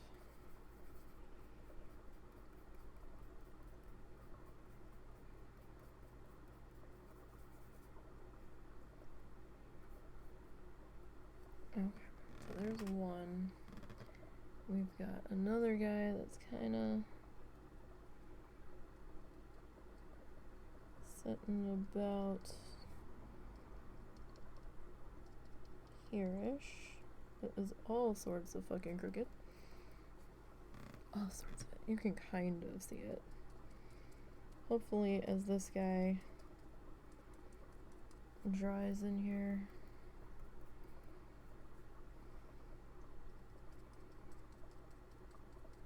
he'll be a little bit more visible. He's kind of hard to see right now. He just kind of looks like a bit of a dark silhouette.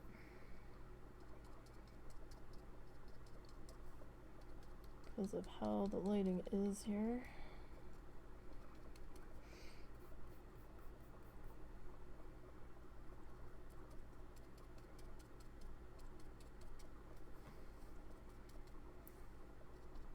Oh boy, that is one crooked tree. That's alright.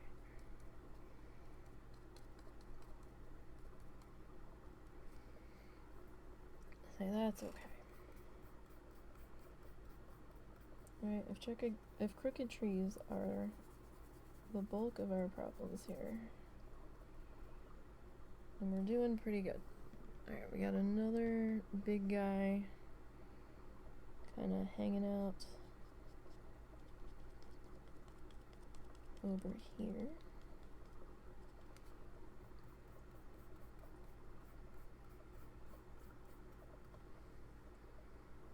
Well, I mean, you can see some dark shapes over in here forming. I might end up doing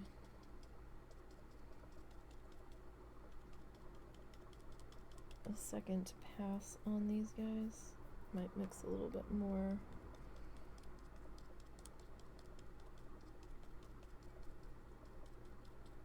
of our color here.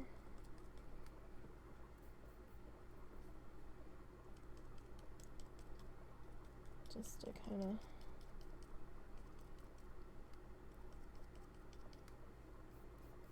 make them a little bit more visible.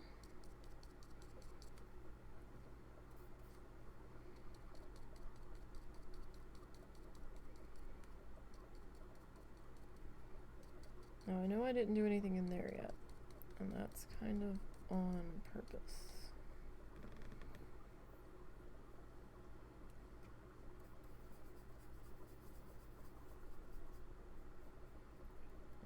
Kind of have one more tree guy. Where's he gonna hang out? He's gonna hang out maybe here.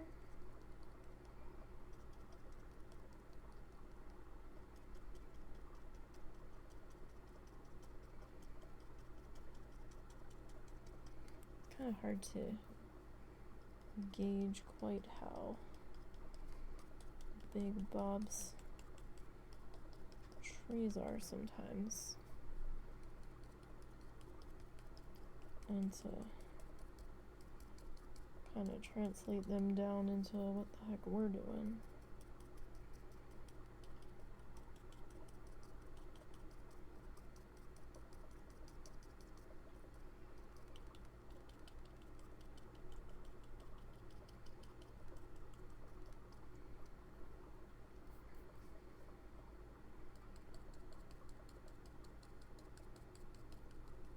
Sometimes. Not all the time, but sometimes. Alright, yeah, I'm definitely gonna mix some more of that. I kinda wish I had mixed some more to begin with. At least gotten it a little bit thicker here. I mean, you can kind of see that guy a little bit. They definitely look very silhouetted, so I'm gonna grab a bit more. I might lighten it just a little. So I'm gonna grab a bit more of our, what is this? I think it's some kind of sienna. I don't know necessarily if it's burnt sienna or if it's raw sienna. There was a color, the color names were on the little rip-off lids on these things, but they were in a different language.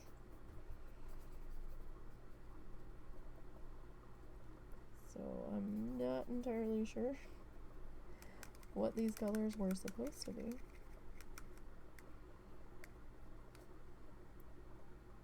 Just a little bit of red.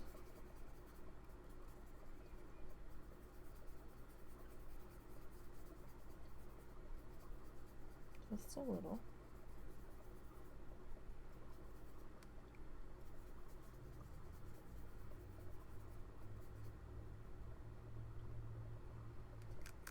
And then I guess I'll grab a little bit of our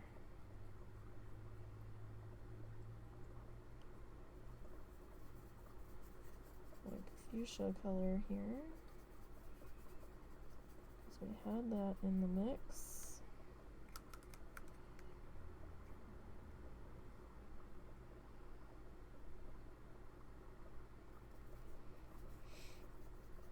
Had a fair amount of that in there.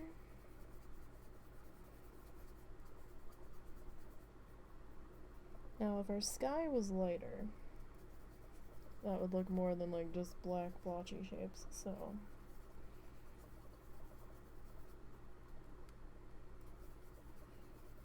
I think I'm gonna grab just a little bit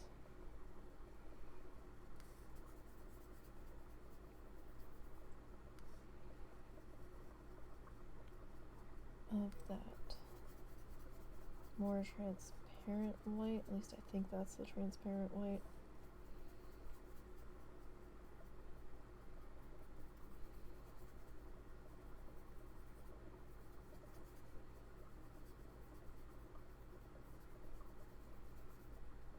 And then maybe just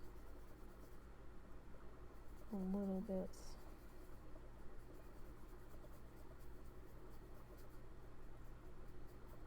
of our other color here. Now, this is a lot brighter.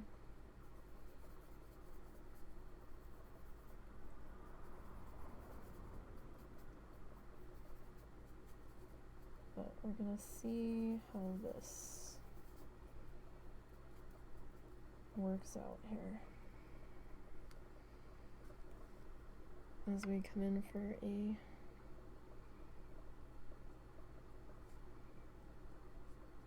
second pass on this.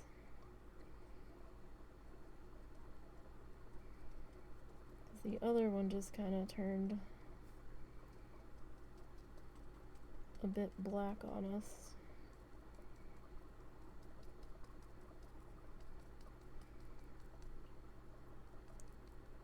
because of the mixing with the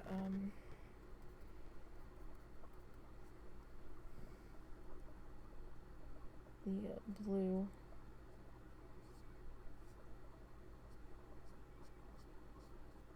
Underneath there.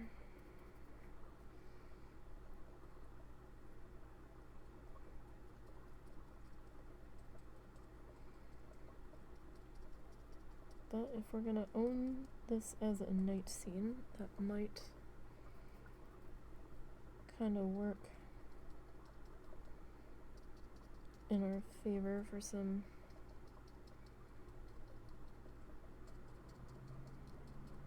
deeper shadows back in there.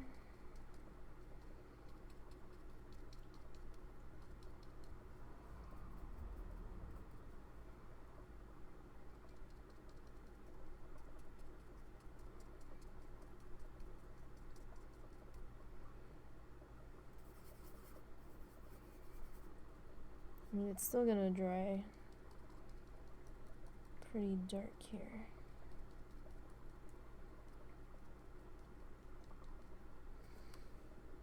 But maybe we'll have a better shot of seeing it now.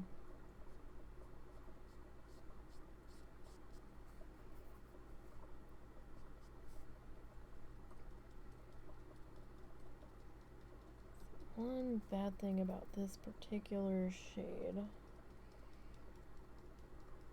of blue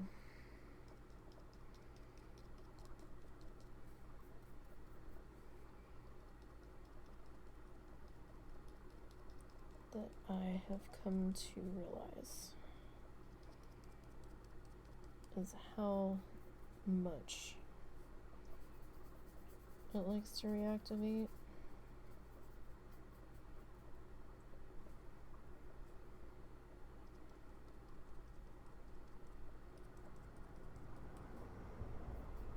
And how passionate that color is when it reactivates.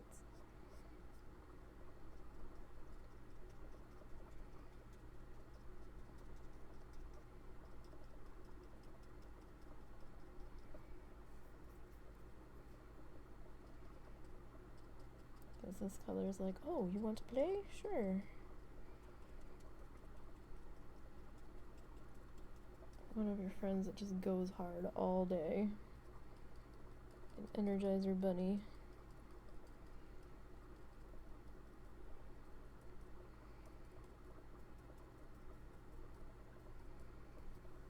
Alright, well that's a little bit easier to see.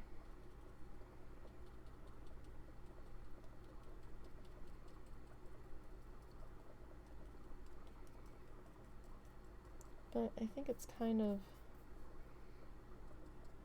working for us here. As we get some other color in here, we don't have quite so much white glaring back at us.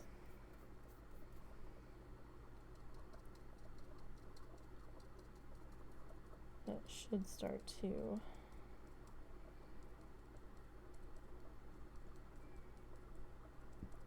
tone down a bit.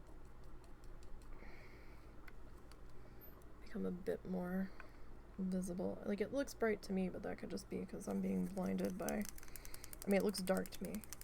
I'm being blinded by these lights being so bright in my face. I'm gonna rinse that really good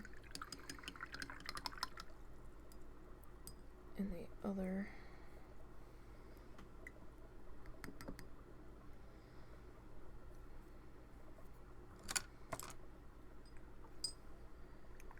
Okay. If we end up needing more room on the palette, which we might, I'll grab some fresh water then. Although I guess I have a bucket here.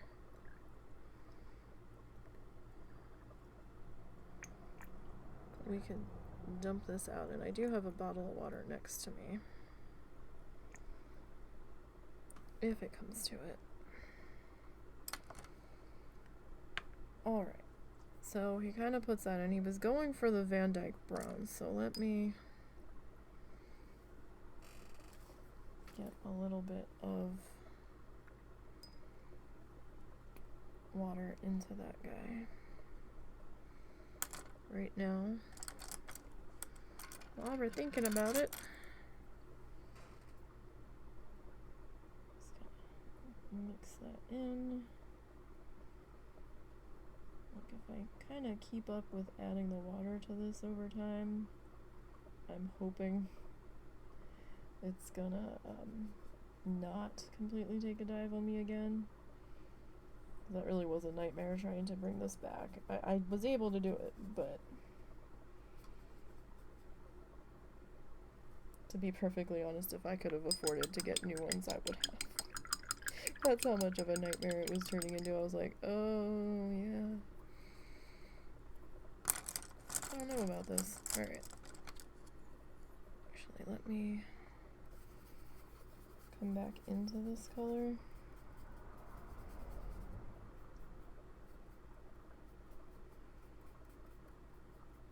And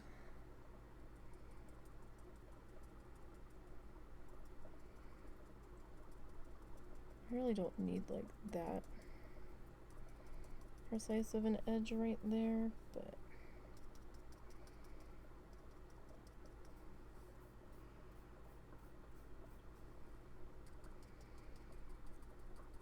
since we kind of came back in on the trees a little bit, I want to just come back in on this.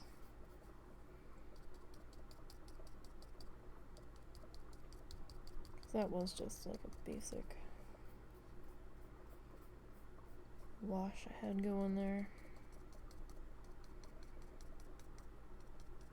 Just to kind of get some color down. Give me a better idea of what I was doing. Because I didn't do any pre-sketches on this one, like we do with our needle felting. Or like we've started to do with the needle felting. This we're just kind of winging it.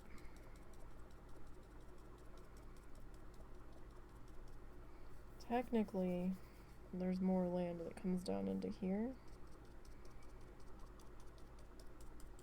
but for the time being, I kind of want to worry about that after I get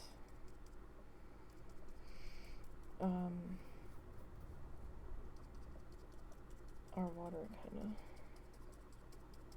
sorted out. Now, I don't know how I'm going to handle the reflections on this, because Bob loves his water reflections, right?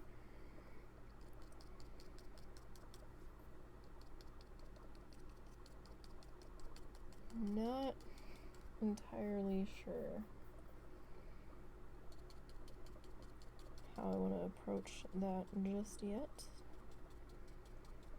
Thinking about it,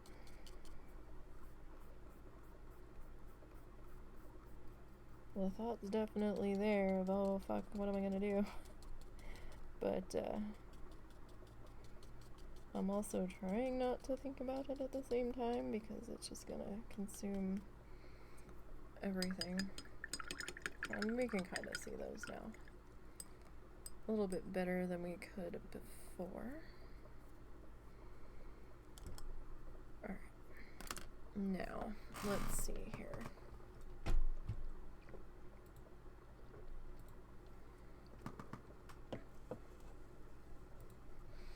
So let's go ahead and hit play again. So he finishes putting that in. And so he's gonna take Van Dyke Brown. Okay, so he's starting to lay in some tree trunkies. Okay.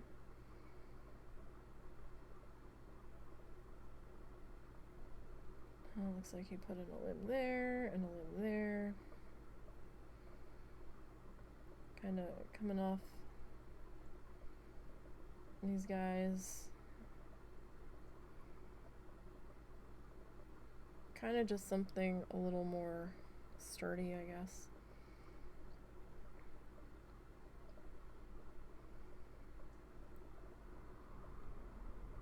To give these guys a bit of structure. So like on this one, he's just kind of got the branches like,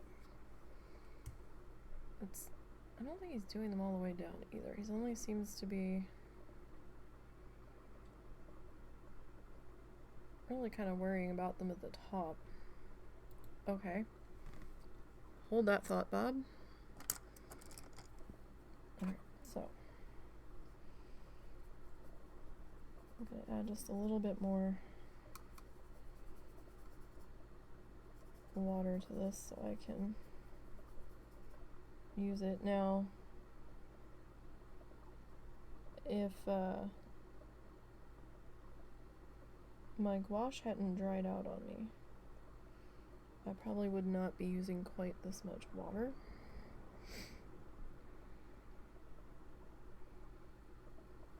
Oh wow, that's like gonna be hardly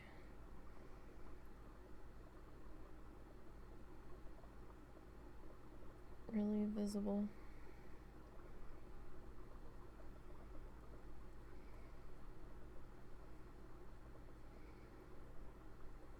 But he's gonna highlight these, so this is like the closest thing to Van Dyke Brown that we have.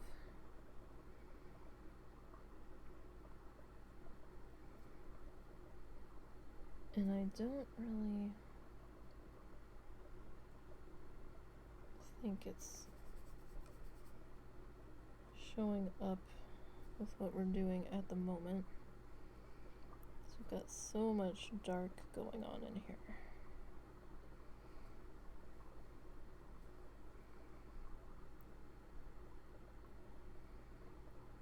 This actually looks a little thin. Is this my thinnest guy? I don't think it is.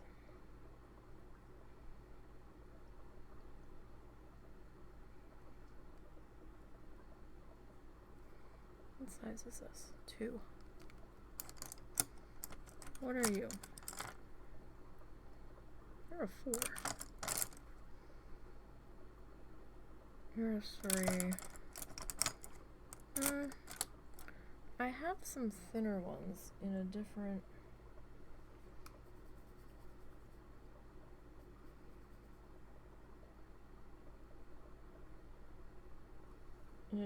brand. Oh wow, yeah, that's kind of turned like a gray on us as that dried.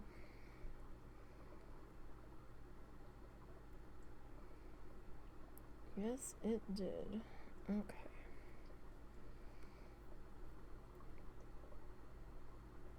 Well, that's okay, because it's not showing up on the camera anyhow, huh? Well, kinda. It's kinda showing up on camera.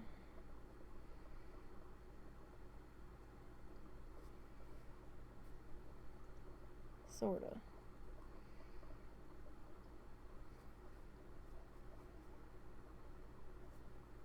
I don't have a whole lot of water in this bit. I mean, I've got a little bit.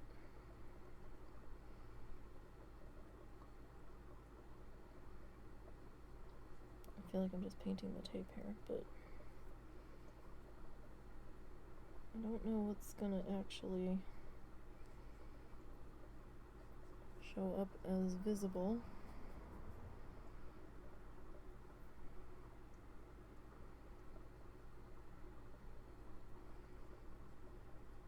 So I'm kind of weirded out that he didn't seem to take it all the way to the bottom, but he knows what he's doing. I'm sure he's got reasons for doing what he's doing. actually might have a thinner one of this that I haven't opened yet, come to think of it. And that guy just kind of vanished into the darkness there. Like, I couldn't even see him.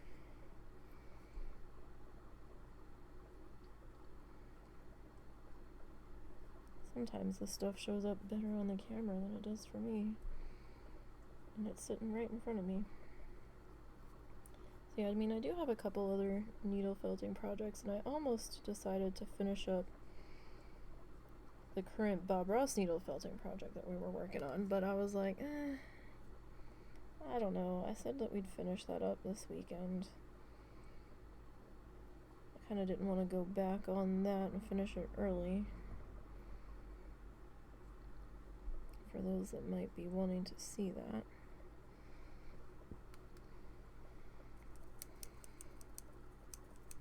I do have another needle felting project I'm working on that's not Bob Ross related, that's kind of based off the reference image that I used in the last gouache painting that's up on the Instagram and the Ko-fi. Kind of sort of. So I mean, if we hide all of the super white, you can kind of see it. It kind of looks like a moon glowing back there. I mean, you know, it is what it is. Alright. So he's gonna highlight this. So he's taking some white. Oh, he's gonna highlight the branches. Oh, okay.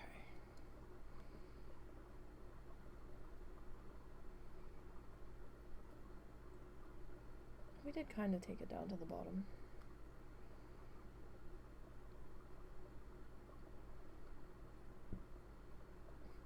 Okay, so he highlighted like this one. And I've got a few extra guys in here, so he highlighted that side on that one. He did a little bit on this one. He didn't touch this one though. I find that interesting. Okay.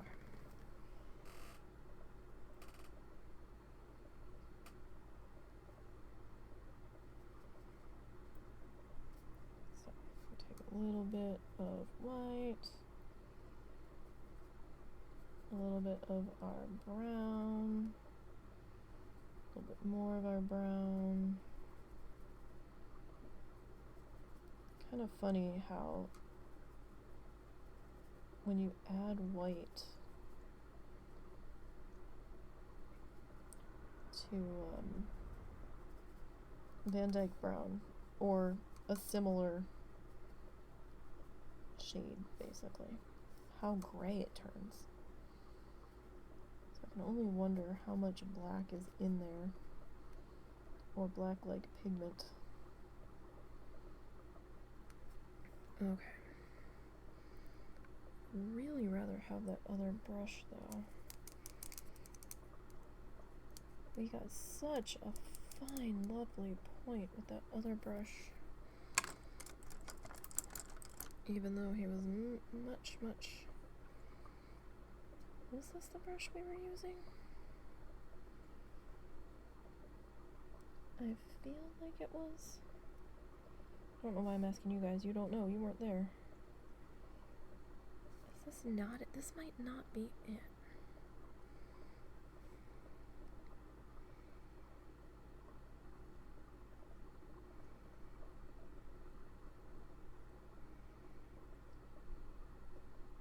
Well, then again, it might be.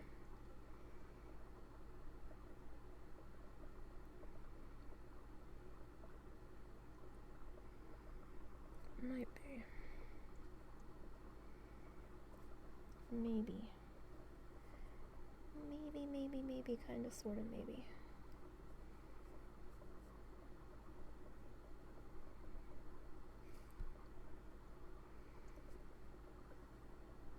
So this one he kinda did a little bit over here.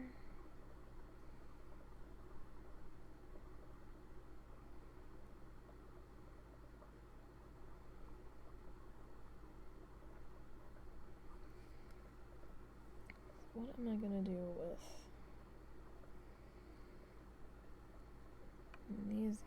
I'm just gonna kind of do the tops there.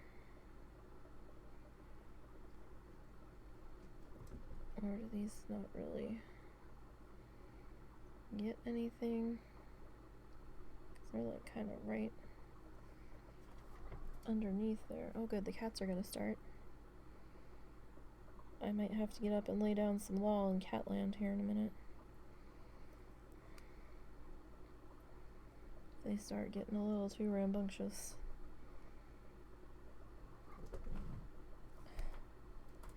Momo's not a fan of one of the cats.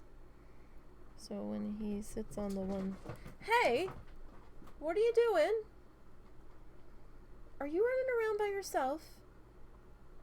Do you have the Katsumis?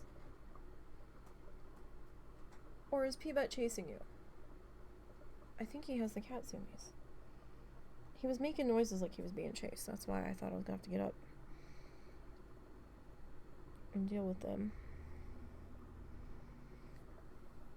Oh, you can kind of see them now that we got the highlight in there.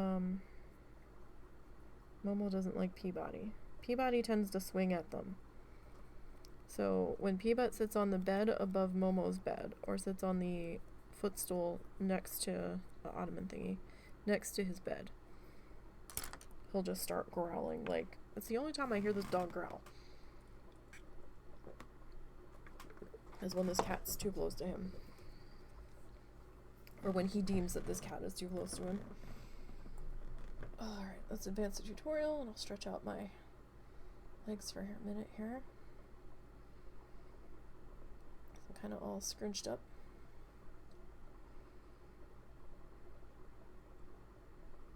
Somehow we've turned it into like a Halloween scene. Looks like a spooky nighttime forest. Oh my goodness.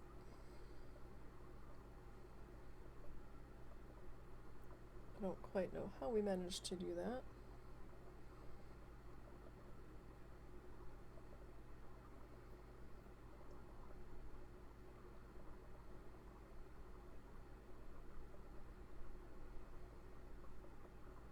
Oh shit, I missed what colors he took.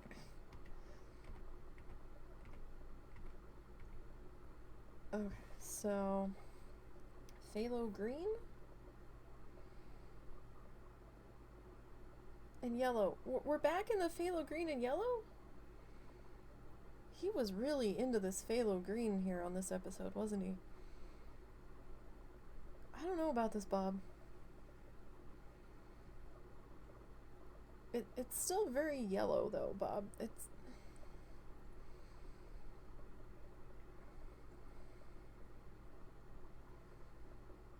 See, because gouache dries faster. We're not gonna have the mixing of this color combination in with the brown underneath, so excuse me.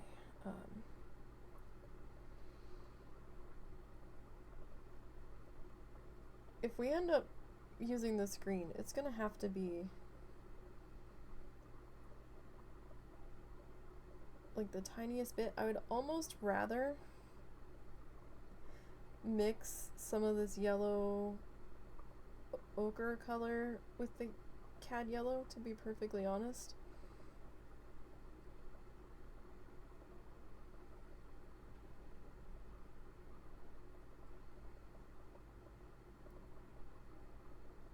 Because this isn't gonna go well. See, now it's looking kind of orange.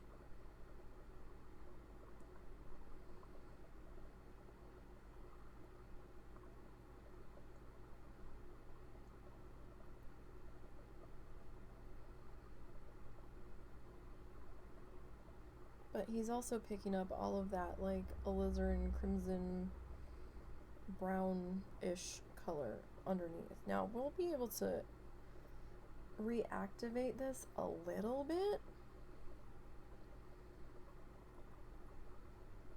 with, you know, just how the gouache is.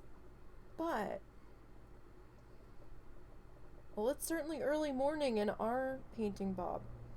It's like 3, 4 a.m. early morning in our painting. Good grief. Yeah, so, alright, let me just bump this forward.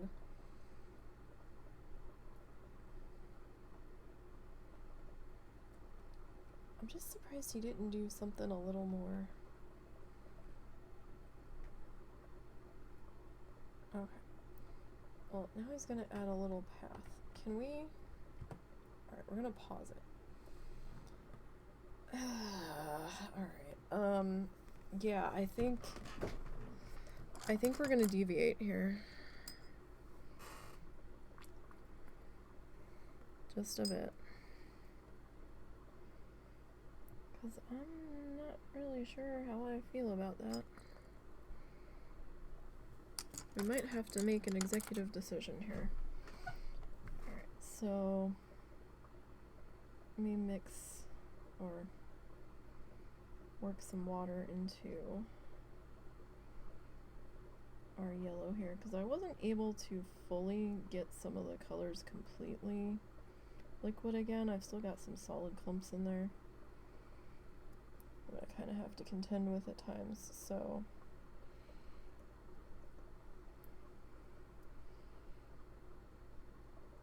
alright, so there's some yellow. I'm just gonna take like the briefest of touches from that.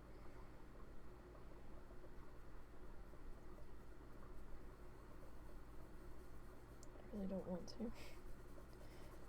It's not gonna go well. I can feel it. Alright, let's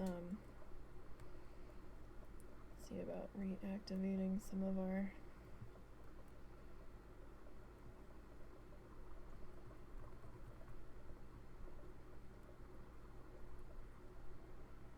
like yellow ochre color here. That's a bit of a mess.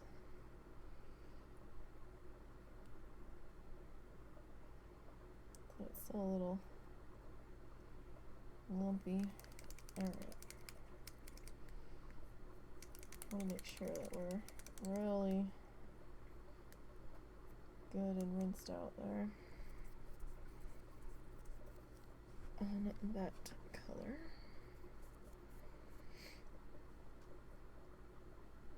Alright, I'm just going to get my brush a little bit wet here. So I'm going to grab some of our yellow. It looks very, very green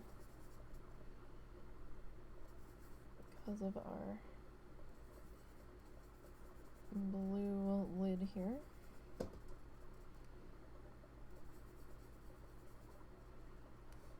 Grab a little bit of our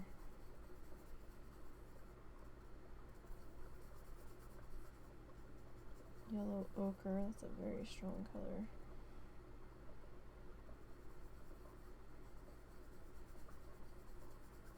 Oh gosh, I can't even imagine adding any of that to there. That's very orange for being yellow.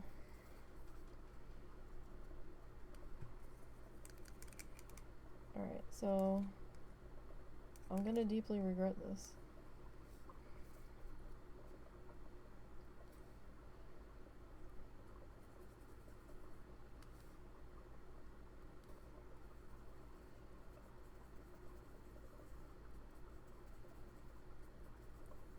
This is just gonna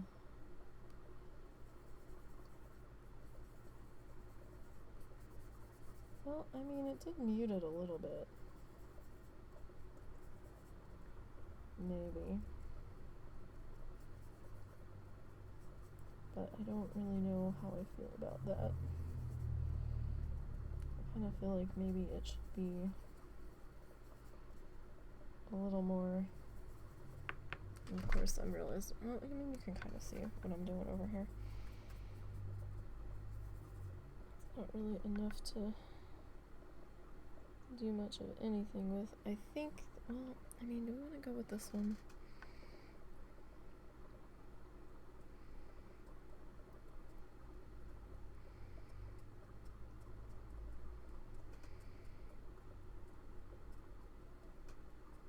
I mean, we could go and grab the angled one, which is probably already a bit better suited.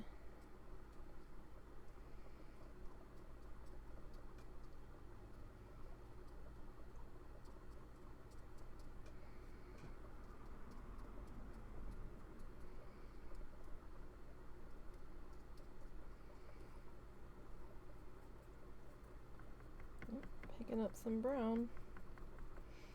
So we are reactivating it a little bit.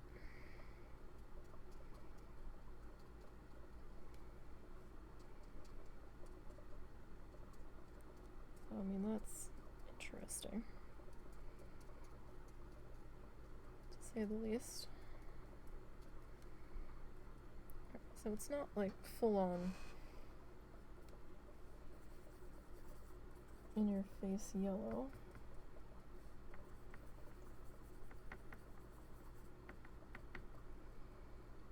I kind of want to try the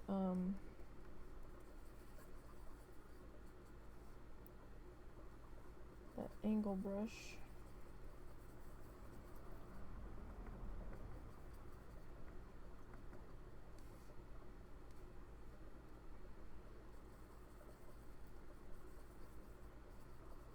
Okay, so I'm thinking maybe we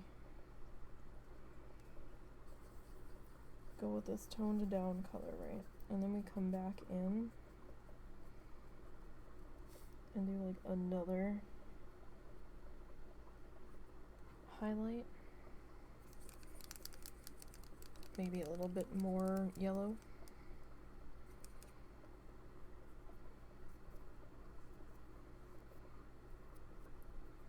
Alright, so angle guy's a little big.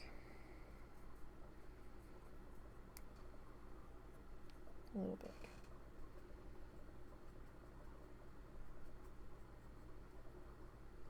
But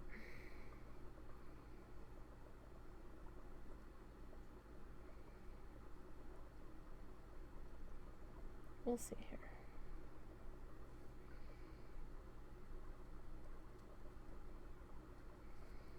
I mean, it definitely holds a lot of liquid.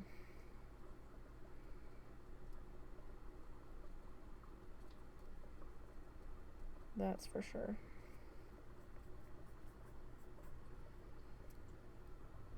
Definitely holds a lot of liquid. So it does have a bit of a different feel to him. Oof, I probably could be more zoomed in than I am, but I kind of don't want to fuck with the zoom since we have the other project going on too, and the zoom's kind of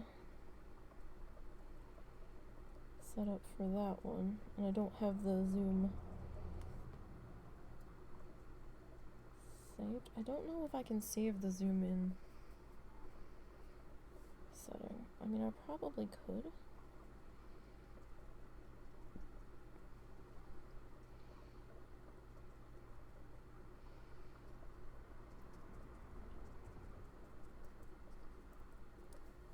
Probably won't mess with it though until after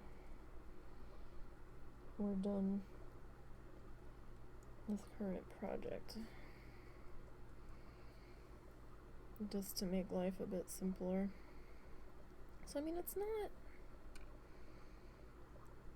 not bad. This one feels a bit fluffier though, to be perfectly honest. I mean, the other one is wider, right? So we're gonna have a bit more of the smooshy.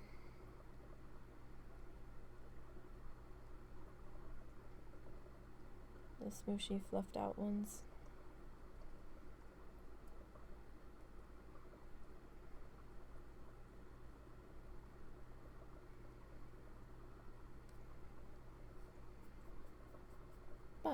you know, it's not terrible.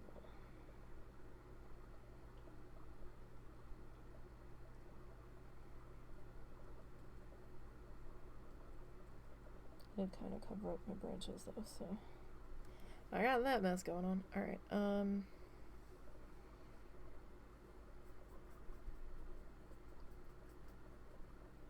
about we get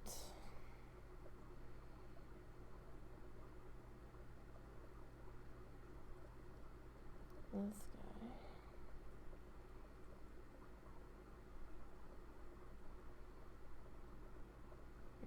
Right here.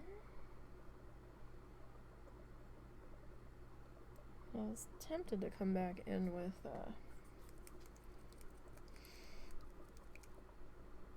more yellow, but I have no idea what these animals are doing. Except for being loud and destroying the place.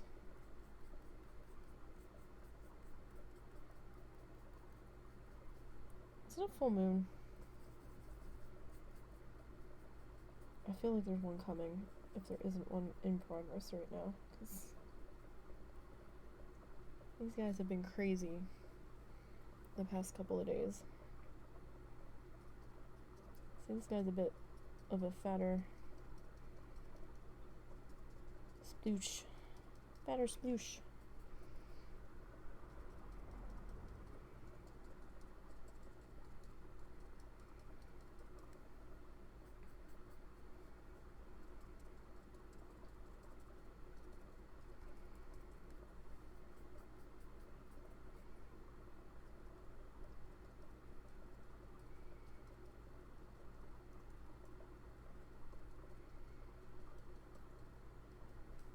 That's not so bad. It's not so bad. I mean, it's a little better than it was. At least, I think. Alright, I'm just mixing some... I'm trying to mix some straight yellow. I don't know how well that's gonna work. It still looks pretty brown.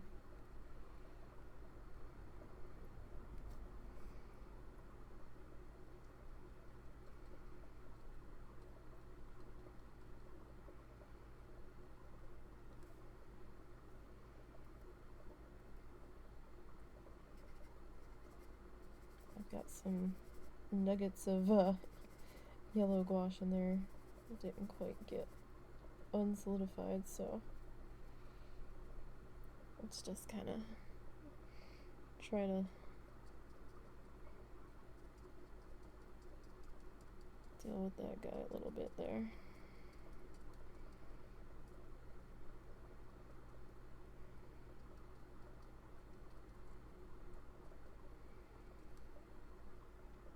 Okay. I'm just trying to add a little bit more of our yellow on here.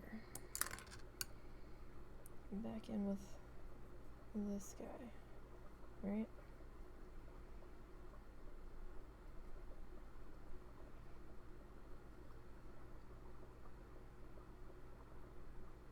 I don't want it to be too, like, in your face.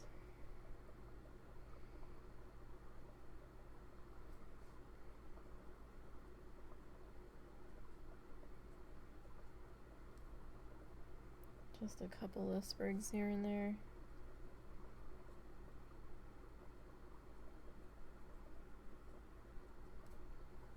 I don't know if it's really gonna yellowify all that much. I mean, you can kind of see a little bit of brightness in there. But at the same time, I don't want it to be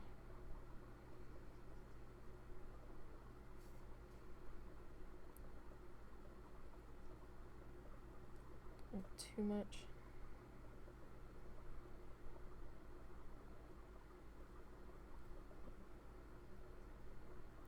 this guy can be like full on yellow, yellow, yellow. So kind of like right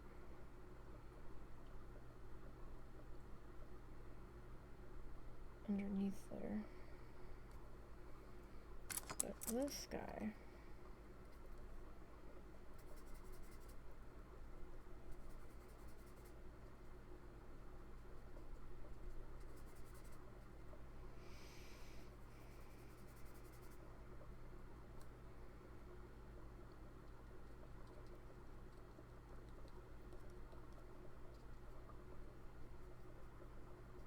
this feels like it got a little too much water.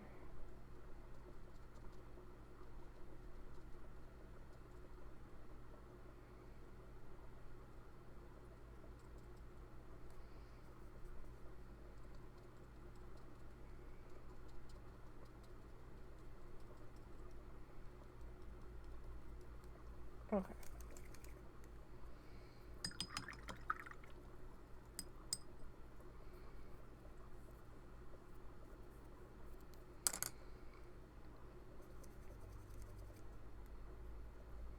So I'm just using like an old, well, not really old, but like a medicine, like a liquid medicine measuring cup that we didn't end up needing.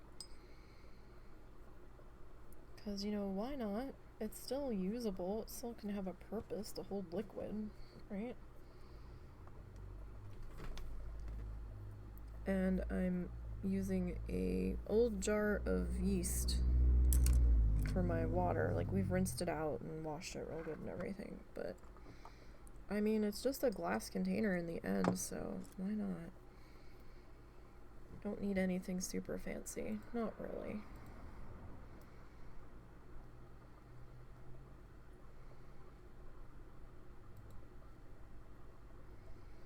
Alright, so... Oh! Right.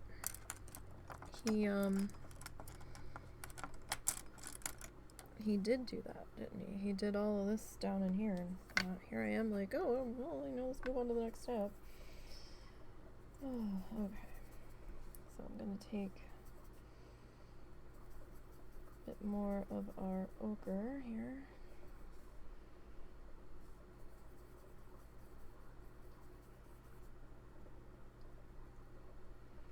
Now this is a brush that's had plenty of use over time, so I'm not too worried if I fuss up the bristles. The bristles were already kind of fussed from one of the projects I had used it for, so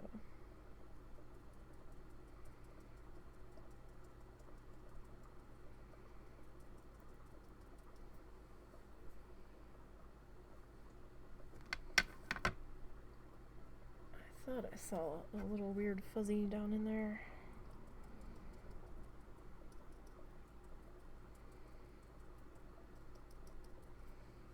So kind of reminiscent of the grass that we were just putting in on our needle felting project, huh? Just kind of splooching it all in there. Now he ended up putting in that pathway there. That's why I left that space open. Because I'm just gonna have to come back around him and try to bring the pathway up around him to feed him on down in there. Let him have a sit down. Now, I'm sure most people paint with gouache differently. I see a lot of people just use like clean lines and doing like illustrated style paintings and movie scenes and whatnot.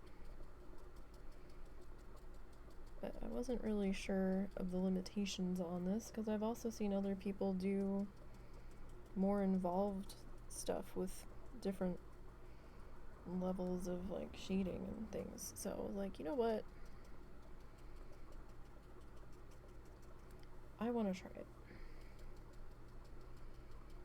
Now some of these will end up being duplicates of ones that we've already painted because I think we followed 2 different seasons where we actually did painting with the oil paint. And then, you know, we'll be revisiting season 3 again eventually, but in a paint form instead of a needle felting form.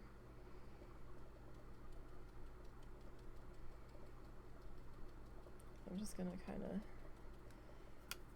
see about dappling in.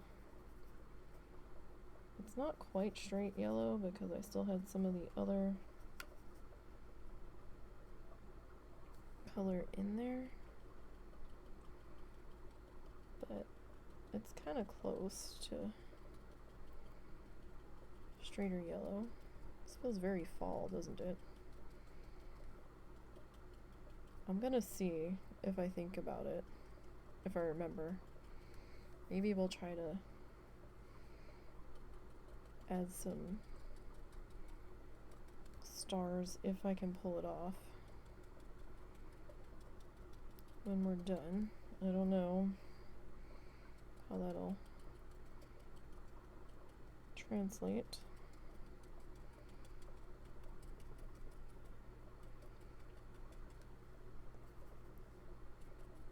But, you know, if you discount the fuck up with the sky being too dark, it's not bad. Like, I actually kind of like the sky being that dark because then it kind of feels like a moon glow going. And I feel like we can discount the weird green that way. Or not really discount it, but explain it better.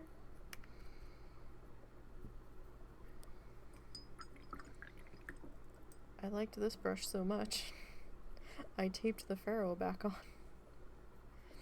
Some of my brushes, you'll see blue painter's tape around the ferrule. Like where the brushes were not the greatest quality. They don't shed, and I do kind of like them for some things. Like for acrylics, they're fine. In some painting techniques, they're okay. But like where you need fine precision, they're kind of streaky. But I liked it, and I could still use it, so I just wrapped some tape around there because he was coming off, which I wasn't happy about. All right, Bob. So we got that in place. You were talking about a pathway.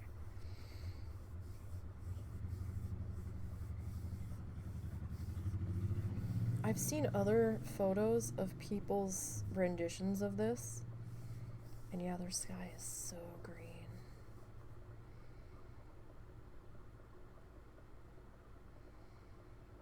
Okay, so looks like maybe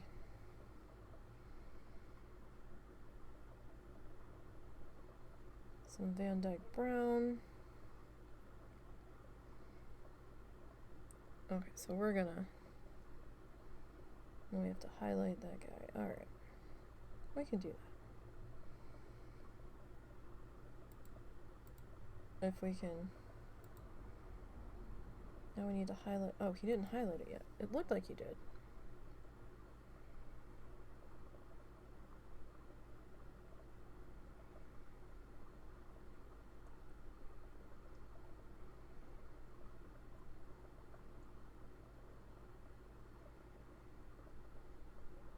Okay, so...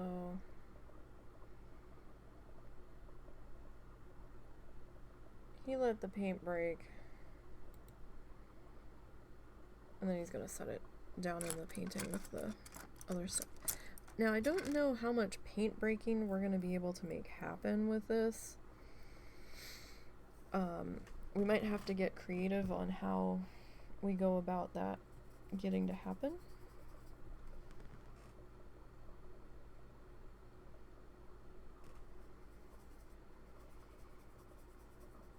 So we'll cross that bridge on the next one. I mean, we're not doing another one tonight, but when we get to doing the next one. Sorry, I was trying to figure out what I did with that other square. I think I see it. I have to put that up for the next time we do one. This is going to be something that we do when I'm feeling like painting. It's not going to be something that we're going to have scheduled as of right now.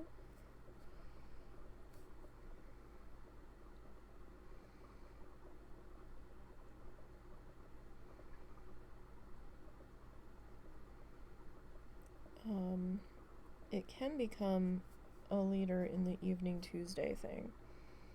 Maybe. It kind of depends on what the husband's got going on with our friend and what his work schedule is going to end up being soon. Because I never know for sure ahead of time if they're doing anything.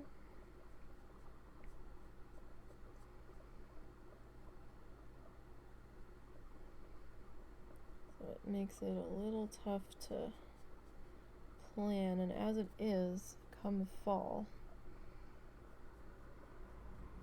I'm not sure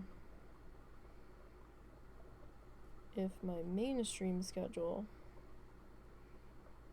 is gonna have to get adjusted to work around the two of them. It might not though, since the other streams are in the afternoon.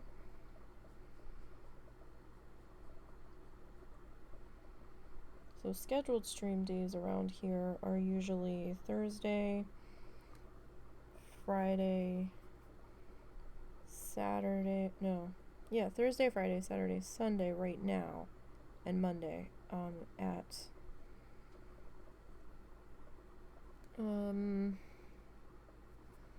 2-ish in the afternoon till 4:30 usually.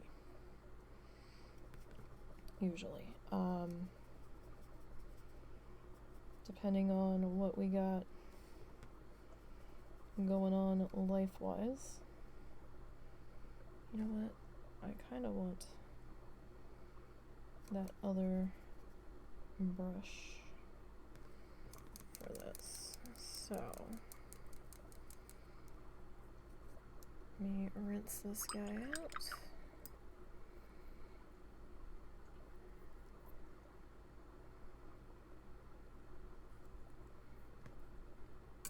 Where's the other one? Here it is. Yeah, I either put him in upside down and he dried funny, or like in my brush bucket, or he got bent from me doing this on the other painting, and he just decided that that's how he was gonna be now.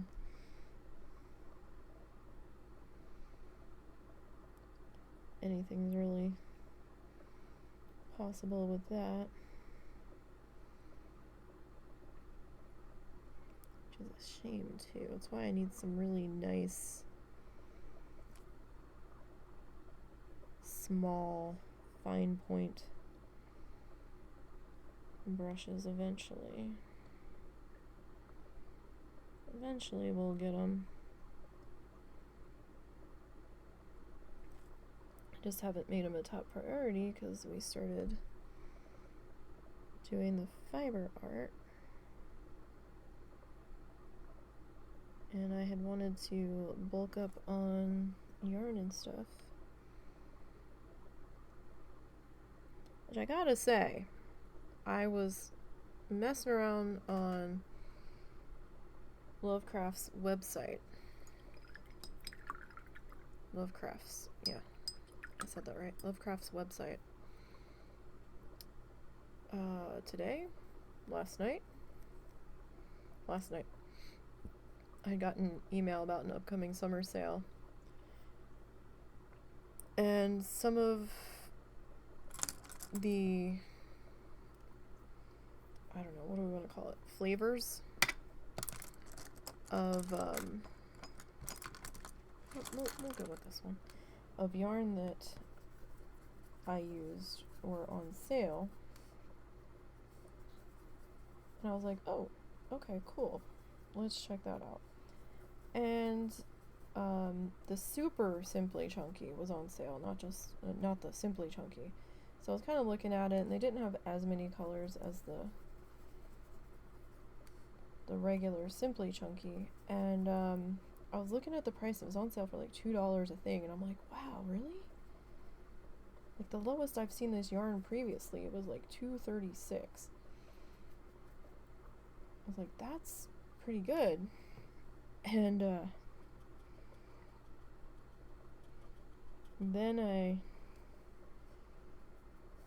went and checked the regular Simply Chunky.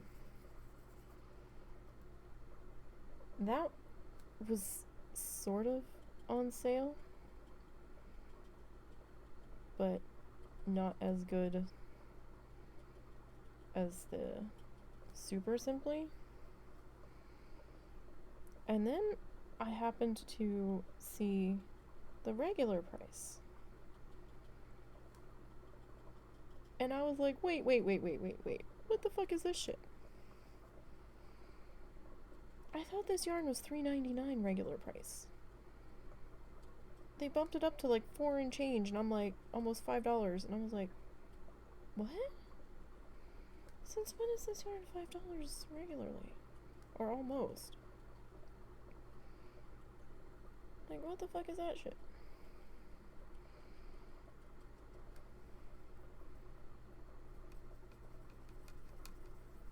I was quite surprised. When I run out of colors, I might have to find a comparable in a different brand. Or just, you know, maybe they just raised the regular price because they were putting it on sale. I've seen some companies do that before too, so. Alright, I'm just kind of bringing up some overgrowth around the edge of our pathway here. Okay. So we will see what happens with that.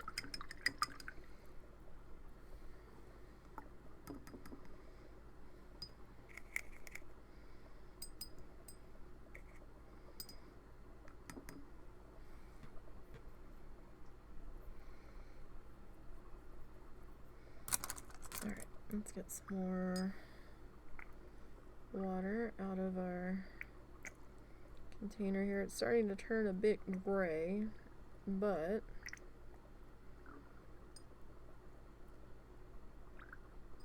the weird bubbly noise is the eyedropper. Sorry about that.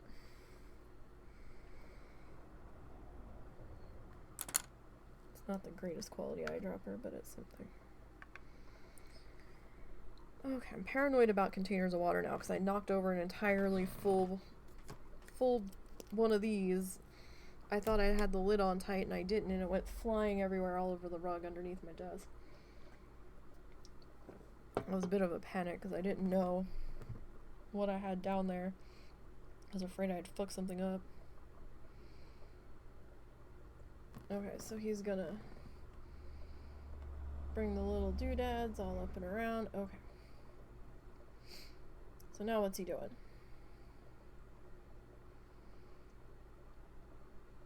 Okay, so he's kind of got some Van Dyke brown with the slightest bit of white mixed into it.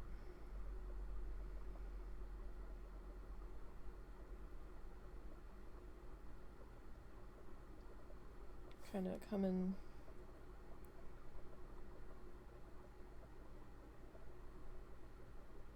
down off of these areas.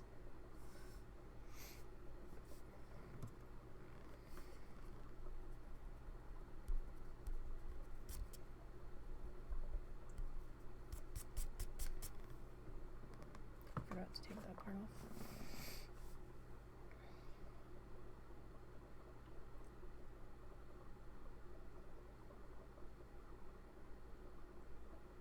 Okay, so kind of like dirt and sand and stuff. Oh, he's going back into the Prussian blue. Okay.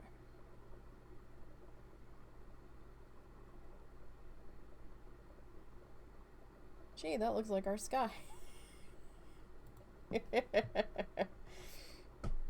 Oh boy. Okay. We don't have a head-on shot of this, so we're gonna have to just pretend that we know what it looks like.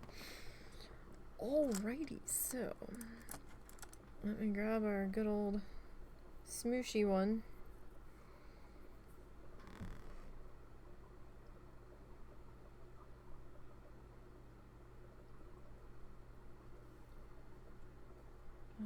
Alright, I guess we'll leave you hanging out here.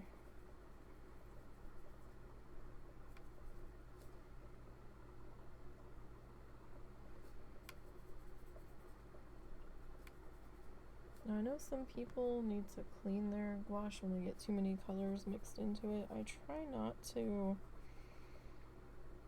go into different colors.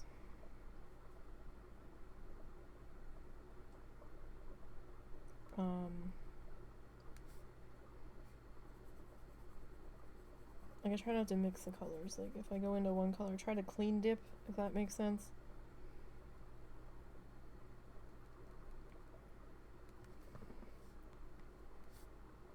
I actually see that I need to add water to just about all of those guys.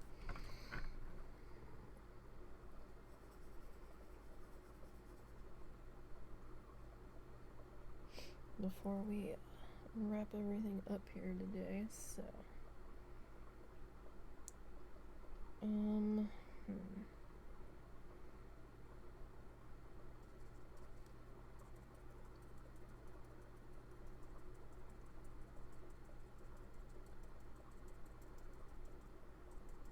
I might adjust our edge here a little bit.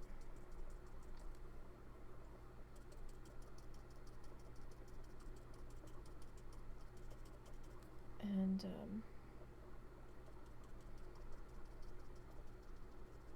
bring some of our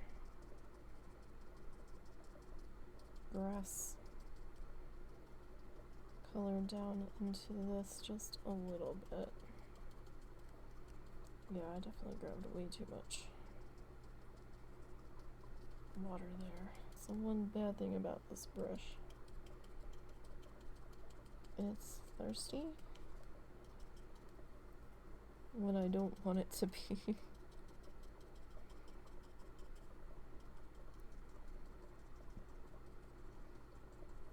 I mean, that makes it work out well for some things, but other things not so much.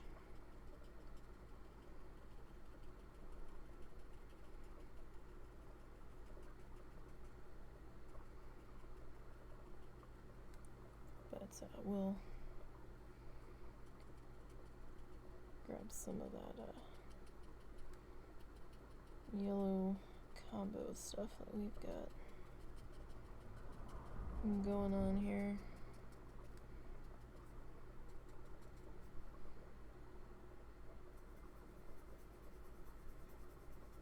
It's less dangerous to drop the extra water on there.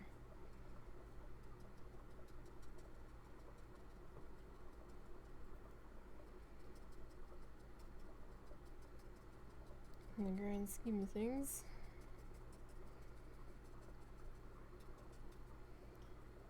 Now he does actually come back in,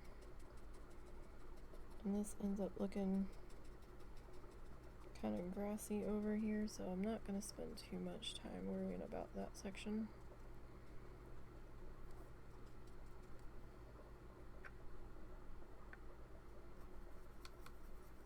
I'm gonna grab a little bit of our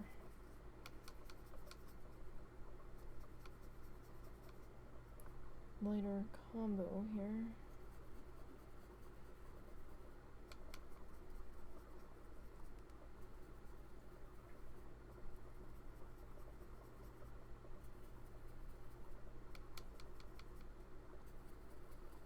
Just fascinated with how gray it looks. Alright, I'm gonna twist out a little bit of that.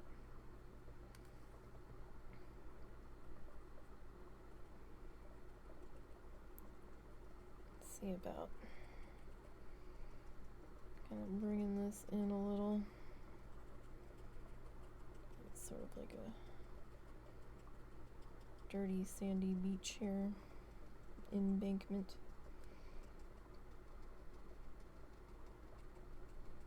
See if we get lucky enough for this to kind of reactivate just a little bit.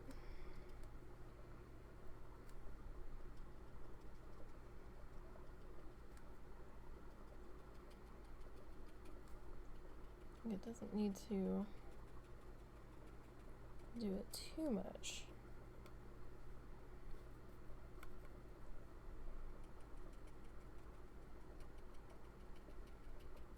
And we're gonna get back in here with some of that.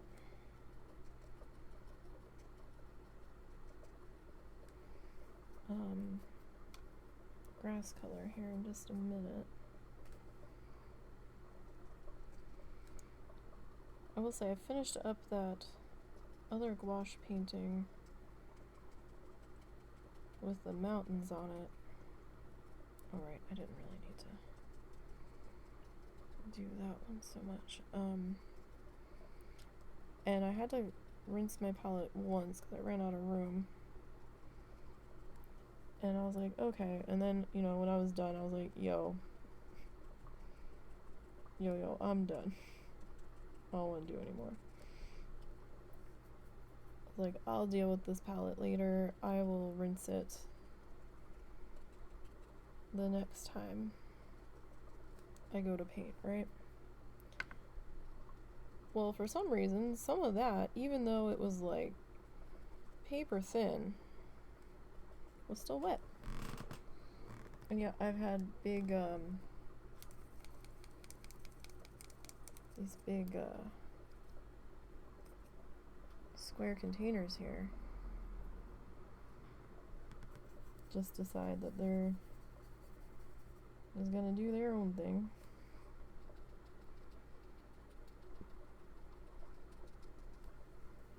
And dry out, but this little tiny thin layer of gouache on the lid was gonna still stay wet in parts, and I was like, really? Like, you're silly.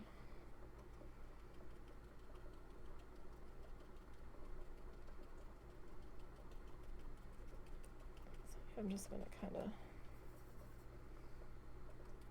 bring this back down just a little bit. So I'd rather the grass be kind of overlapping the dirt than it looked like the dirt is overlapping the grass sort of thing. And I already know that this is gonna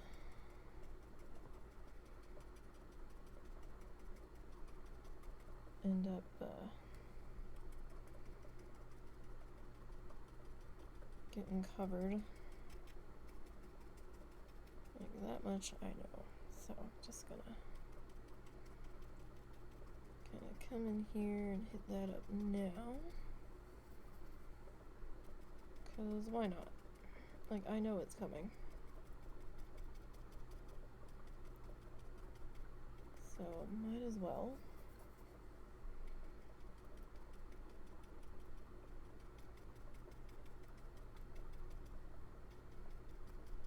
Just trying to make sure I'm actually up to our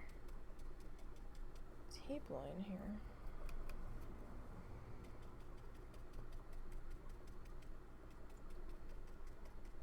it's so much brighter than the back section. Because we had that reddish brown happening back in there. Remember? What that base monstrosity was looking like. This just looks a little not blended here, so I'm just gonna grab some more of that like ochre color and just kind of feed that on back up into there.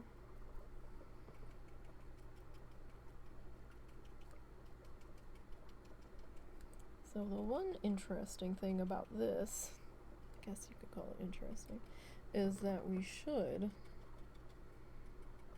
have a finished product by time we get done here tonight. Unlike our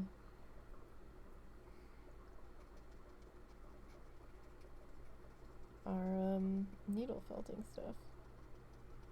So I have to be careful here because I don't want to pull this up. Coming back in with a slightly damp brush.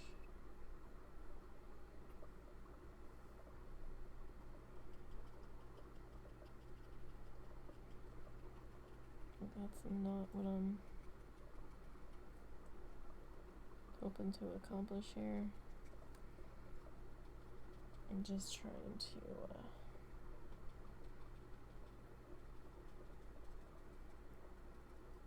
blend this out just a little bit. Just a little.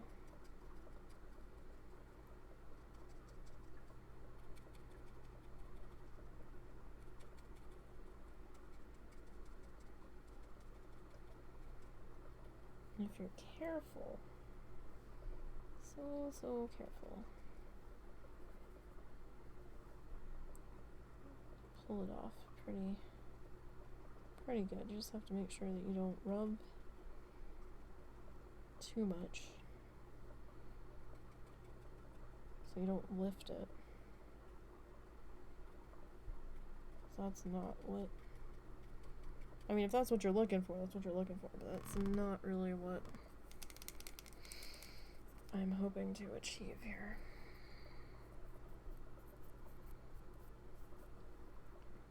Okay. So, water. Water, Bob, water. Okay. Well, let's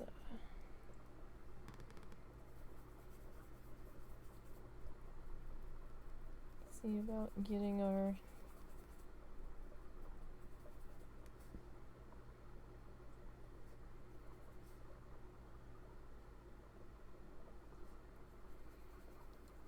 Prussian blue.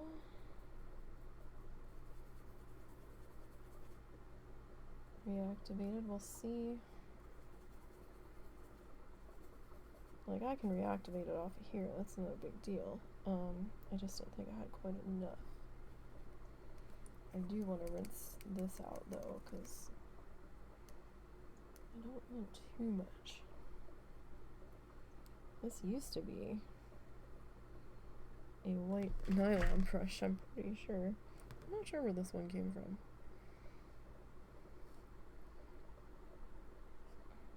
Okay. So we're gonna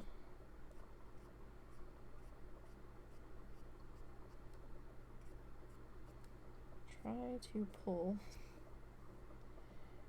straight down. Now I may need to come back in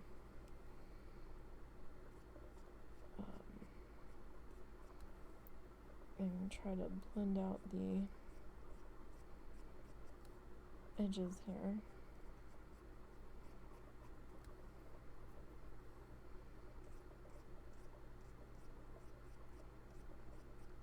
I have a feeling this is what our sky was supposed to be like. Slightly lighter version of this.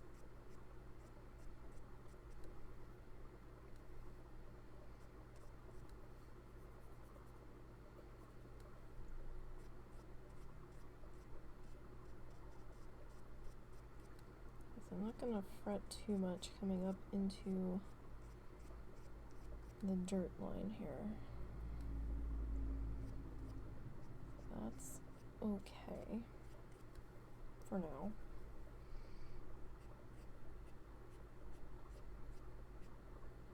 Right now I'm just trying to make sure that we've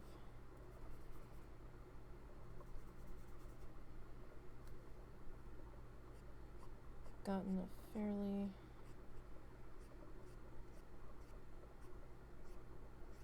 decent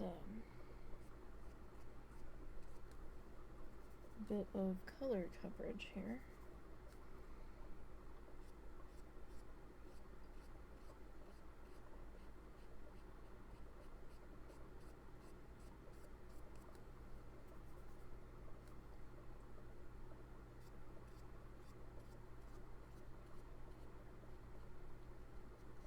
So I'm gonna have to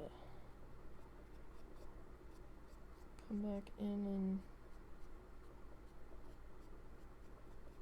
revisit that whole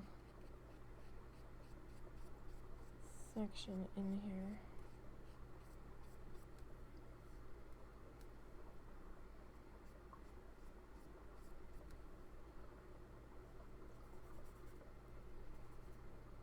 Now really what I probably should have done was come in and wet this first.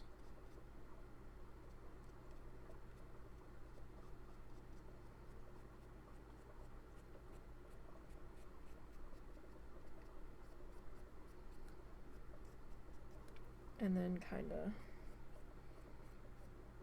went from there.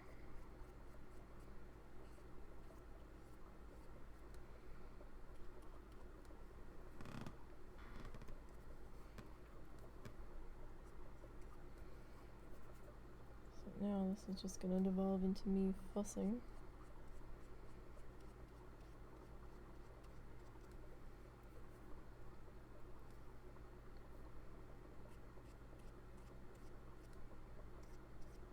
Until I'm happy with the coverage, basically.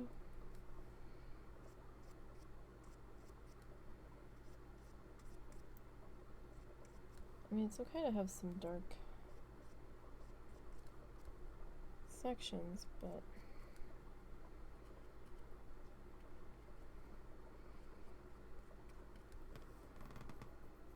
okay. So let me deal with that. Okay, now let's see what Bob does. He goes and he starts to a puddle. It's a puddle, all right. So he's got that coming in. I'm gonna have to come back in and do something with that.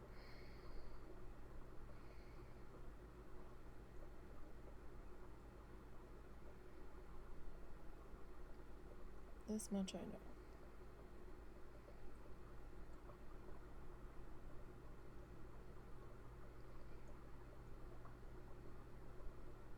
Okay, so he grabs this littlest bit of titanium white and is bringing it down. I don't know if we're going to be able to pull this one off.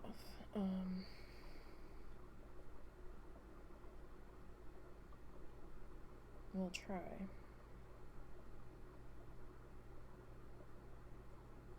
If he'll get out of the way. Okay. So I think I'm not sure which ones are titanium though.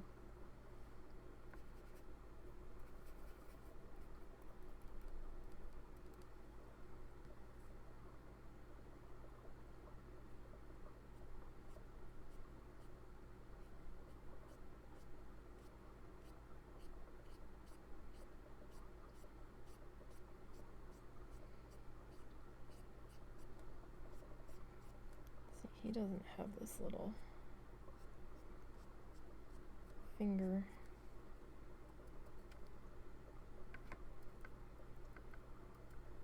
Don't want this too wet though.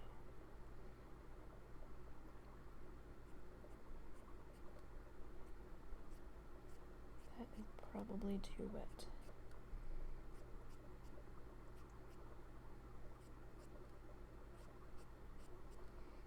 I am gonna have to come back in here.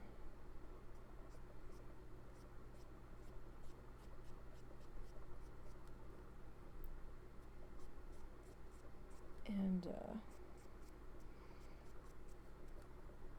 try to re-blend out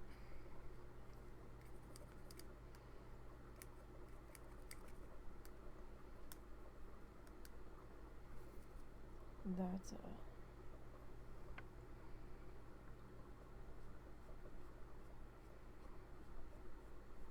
embankment.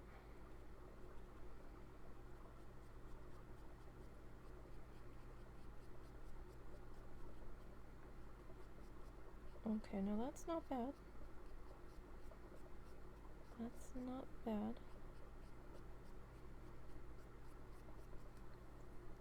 So I dried my brush and then I grabbed just the teeniest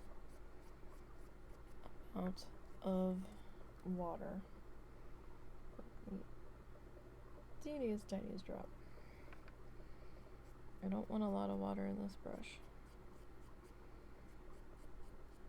because if we have a lot come off here, it's gonna puddle. And I don't want that.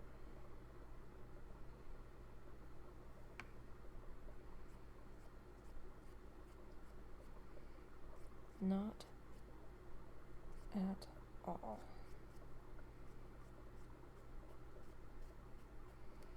I'm just kind of trying to fuzz it out across like he said to do. So we're trying to follow as best as we can. It's like kind of working. But you know, it is not the same medium. It is not the same exact colors. So it's going to behave differently. And we are going to get a slightly different result.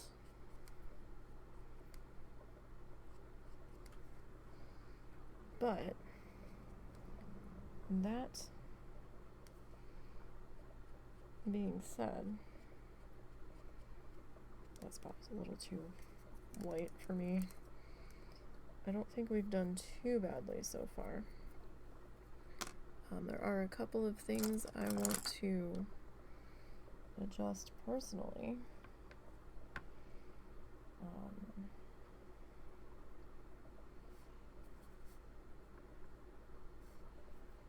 Just grabbing some more of our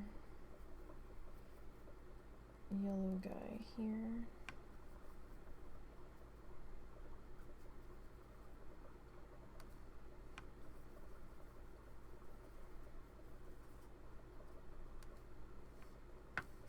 And I want to pick up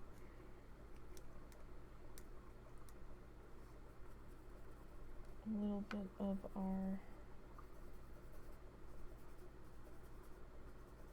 ochre color in here.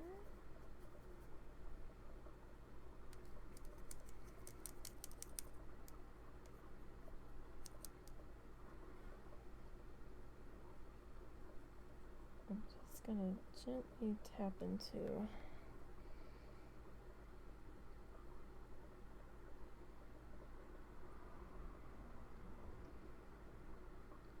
this. Man, this brush is thirsty too.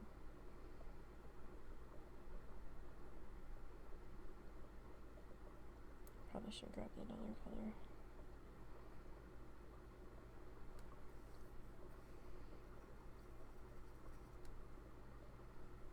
Instead here.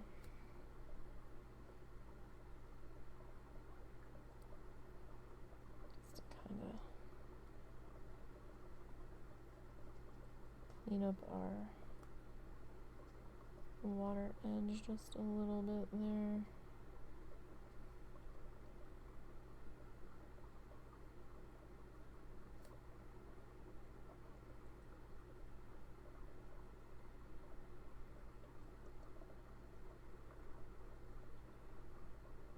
Just a little.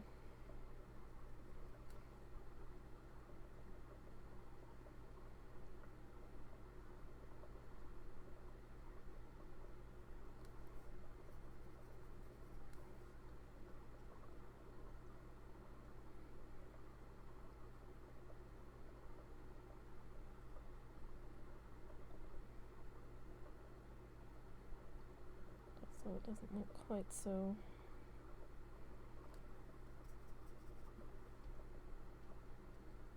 slightly off.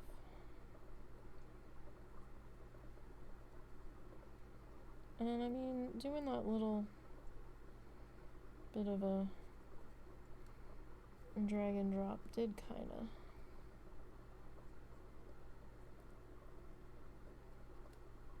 add a little bit of coloration in there. Of course, what I just did probably fucked that all to hell.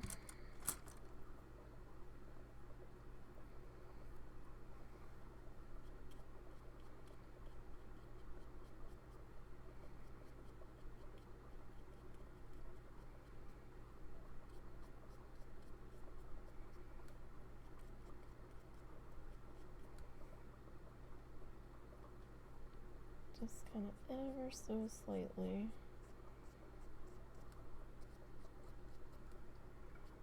touched that brown into there. Okay. Let's stop fucking with that before we deeply, deeply regret it.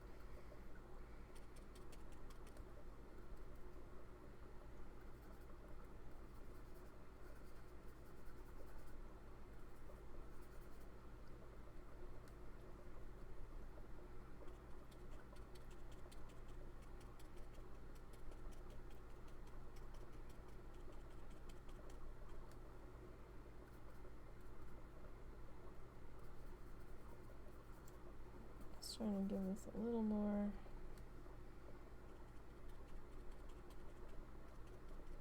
substance right into here. Bring this guy down to the edge here. I think I want another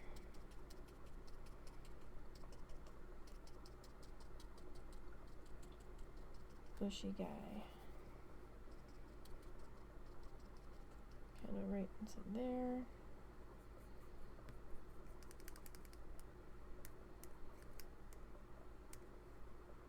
Shit, does he put a big ass tree in this thing? I mean, it's Bob, I shouldn't be asking that, but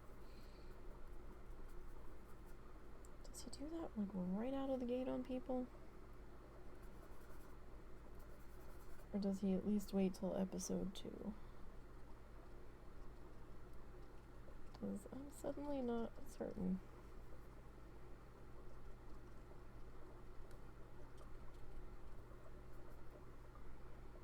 I mean, I wouldn't necessarily be surprised. Alright, there we go. That's a little better. We got some big bushy guys there.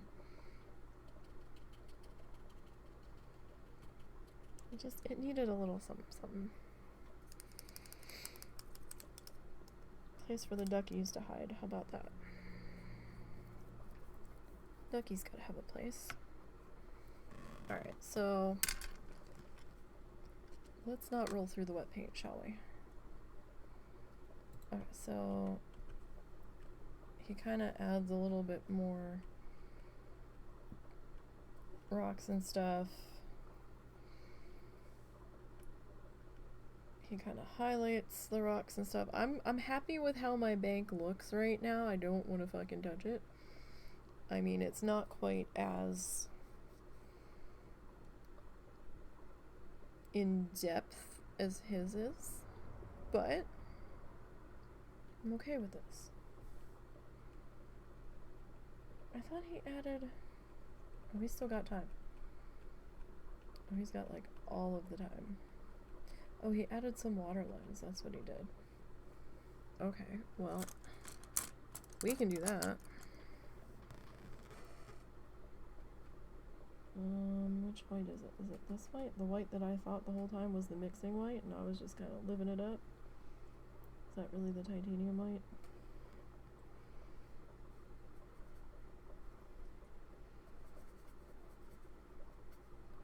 I'm not sure which white I should be using here.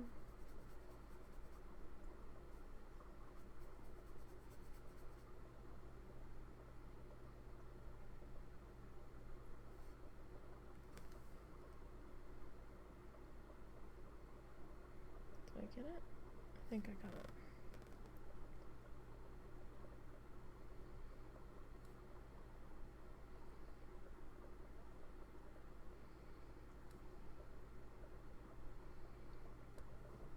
That's completely and totally crooked.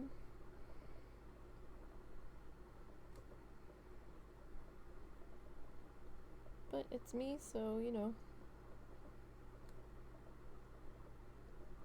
It wouldn't be a Nisey painting, or a Nisey anything, if something wasn't crooked. Right?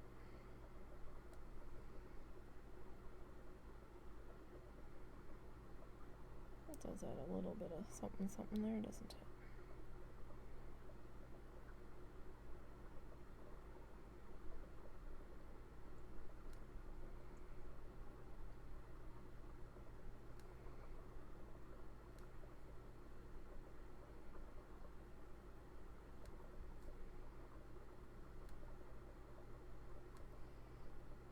Don't know if I really need this white along the bottom. I'm probably going a little overboard here. But that's okay.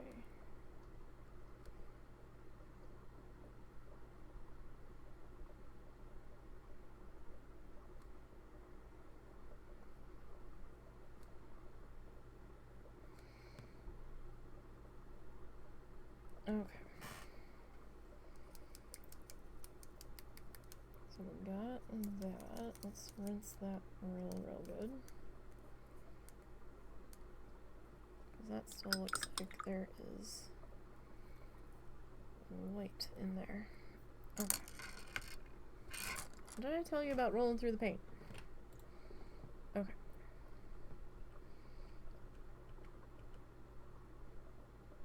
Okay, so he's got his little land doodle there. He kind of brought those a little bit closer together. I am okay with how we are. I'm fine. He kind of... Oh, shit. He did. He did it. He put the tree in. Alright, well. He went for it. So you know what that means. Okay.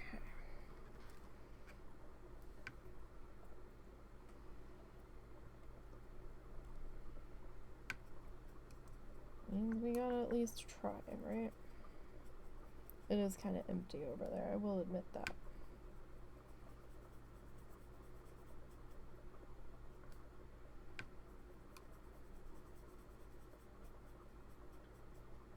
Okay. So. Grab this and... Oh boy.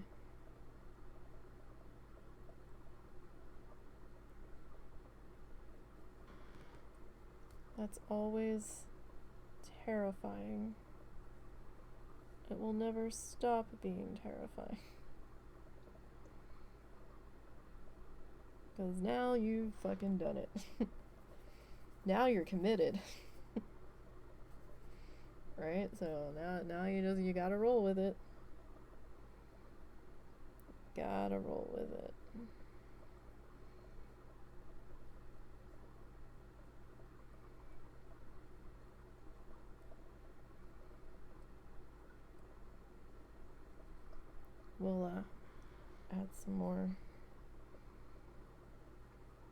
grass to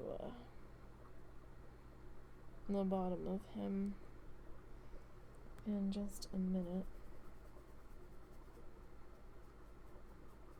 Just adding a little bit more water here so we can get to flow here. Alright, so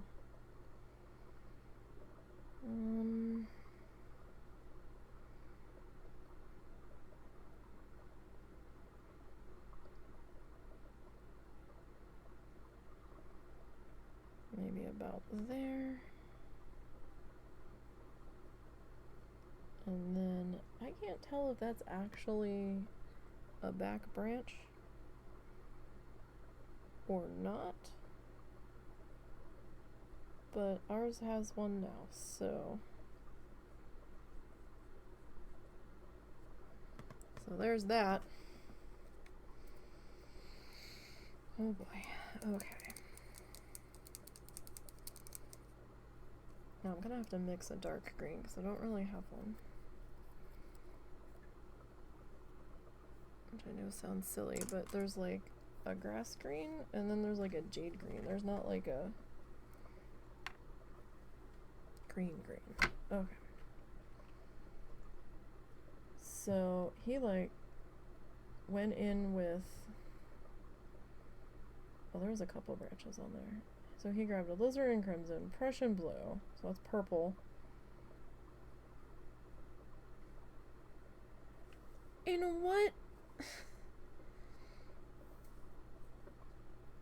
universe is this green? I mean, I get he wants a dark color, but it must have been way more on the blue side.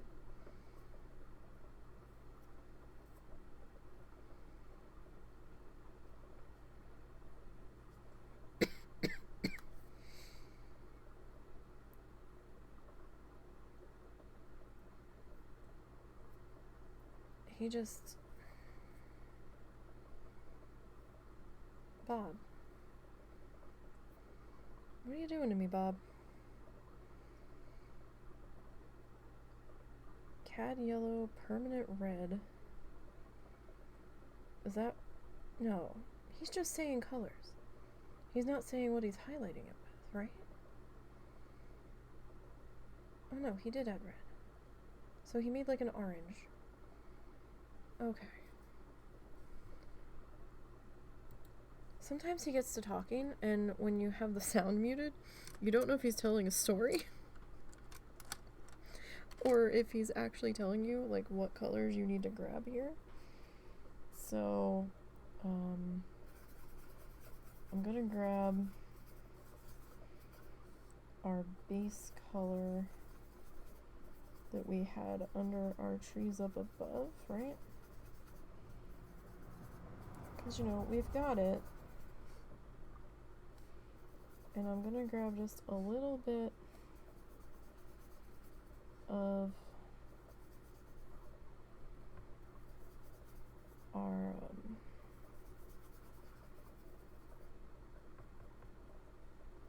Van Dyke brown into there.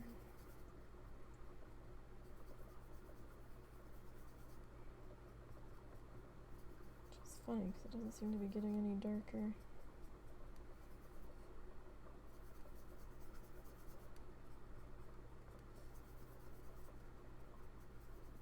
Alright, well, this is our dark color. Our dark color Bob. Maybe I take Bob too literally. That could be a problem. Okay, so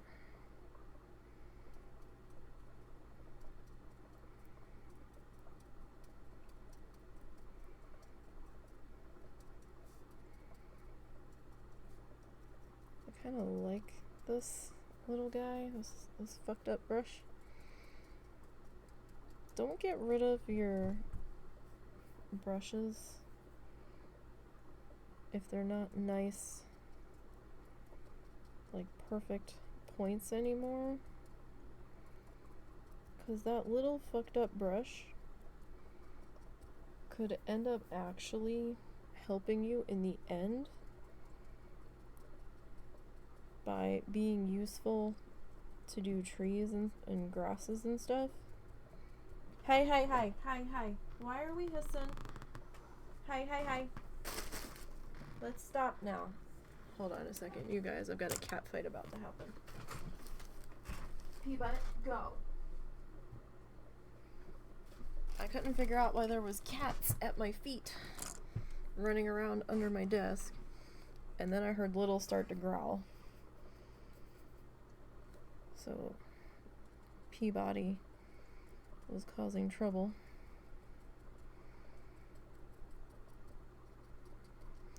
So yeah, I mean, that little fucked up brush could actually help you a great deal in the end. Because some people will actually spend good money for a brush. Hey! Peabut? Oh, that's angry. Hold on. Little bits. Peabut!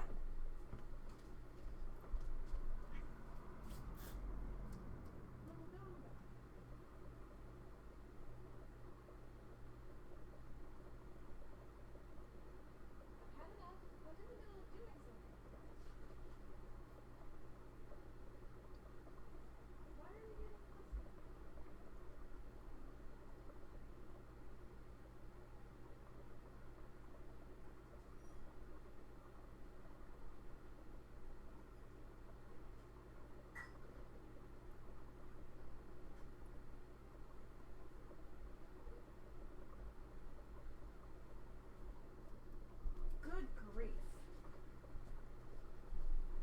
I had to get my spray bottle. Because Little and Peabut, I have a feeling that we're gonna have a problem in a minute. I've separated them for now, but I don't think it's gonna last. There was no cat food. So apparently the solution to no cat food is to be assholes. For some reason.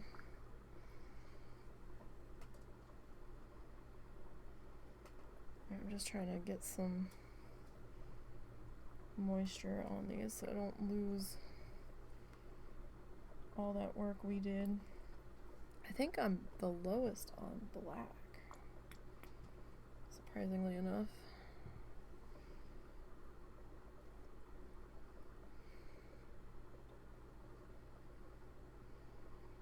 Well, it looks like I'm putting a lot of water in there, but I'm actually really not. Okay. So we need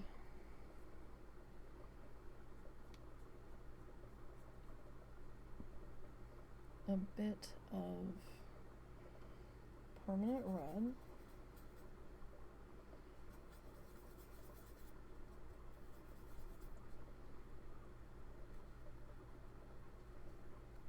This really isn't technically a permanent red, but it'll do.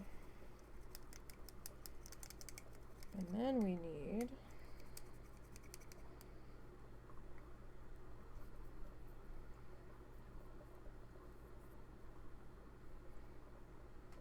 a little bit of, that's probably too much yellow. I try to go sparingly because I never know how much of something I'm going to end up needing. Okay,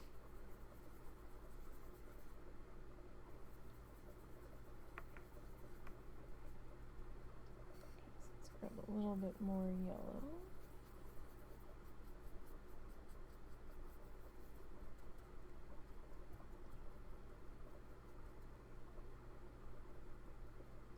Okay.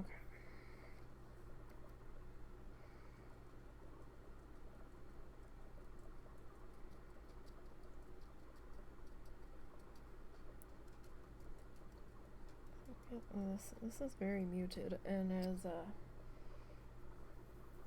really kind of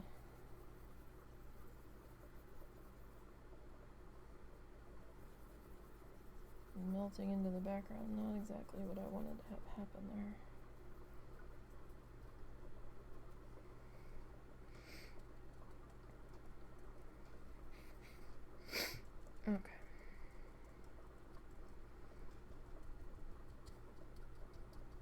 It's okay. The only one of the other cats, well, no. Little's okay with Mai, but she is another female.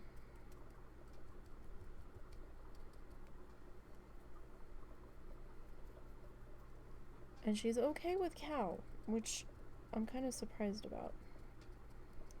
But I guess she finds Cow the least threatening out of the other males. I mean, everybody's fixed.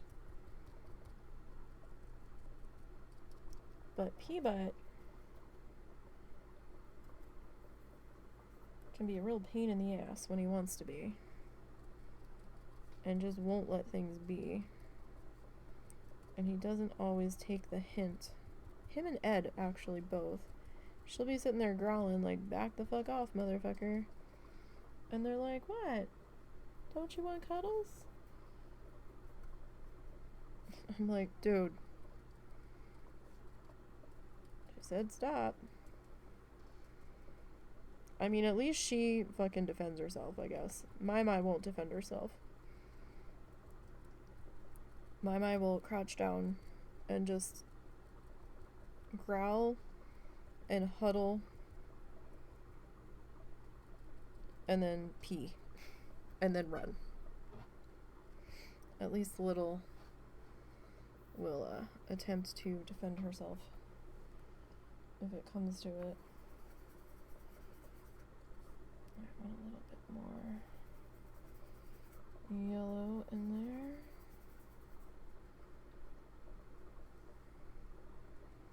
I'm kind of racing the clock here because I have a feeling I'm gonna have to get up and deal with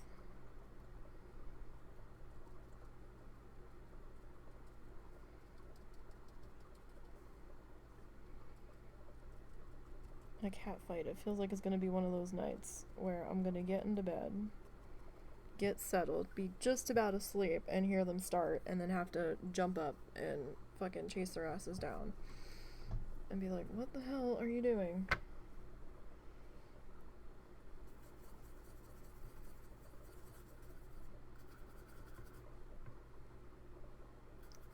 It feels like it's coming, like it's gonna be that kind of night, and I'm really hoping I'm wrong. Alright, so just wanna get some of this in. This husband went to bed a while ago, so he's probably long since asleep and not able to deal with their stupid asses. Alright. See, we put those other bushes in there, but they kind of just melted into the background a little bit.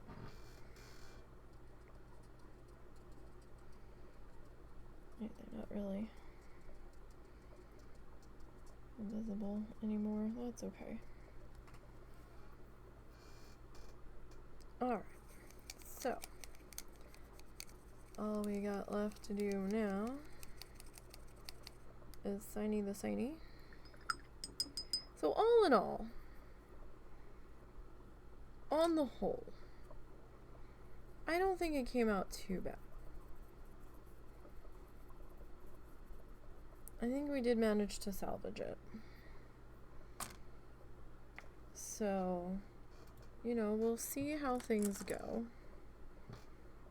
Right? What color do we want to sign in? Bob does permanent red. Let's do our pinky friend here.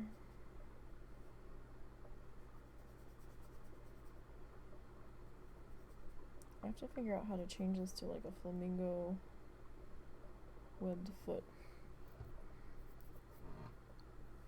Alright, so we'll go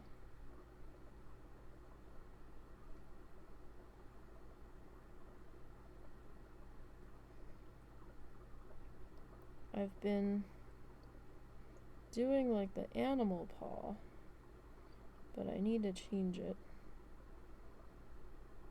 to the flamingo foot is what I want to do.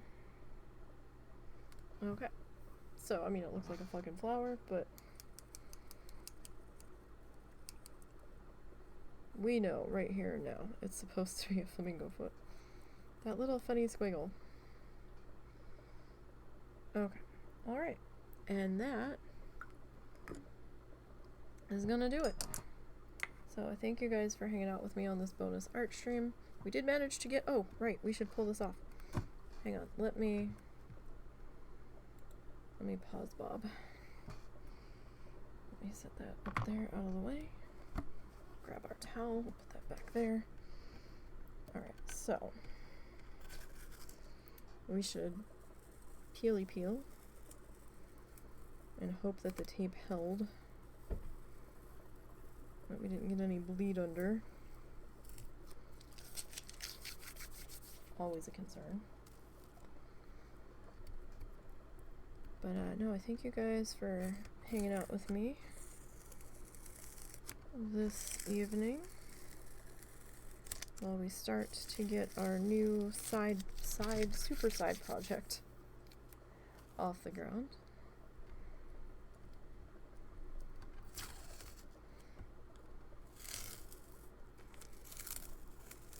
I'm actually amazed at how well this tape releases. We had a little bleed around the corner. Oh well.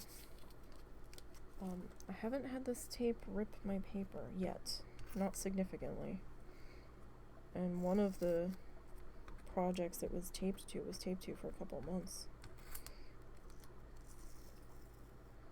So, I'm pretty impressed with this tape. Just from Dollar General masking tape. Lovely. Okay. Alright, pretty crisp edges except for that one corner. And we could actually probably take a little bit of white paint here. And clean that up here.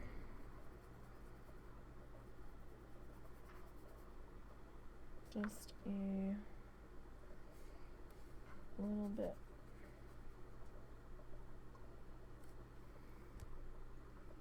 Hopefully. Or, you know, if you have like some white out, or like a white paint pen or something, I'll probably use that too to clean that up a bit. Just make it a little less noticeable. I'm not sure how noticeable it's gonna be when it's dry, because when we put it in the book, I'm planning on sticking on mounting corners. Like, I want to be done, but now I'm looking at this tree and it's completely blended into the background.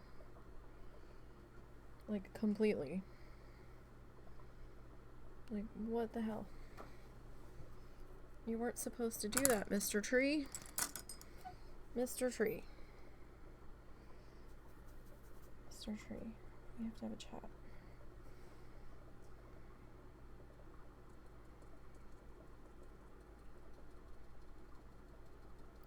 So, like, I'm gonna come back in.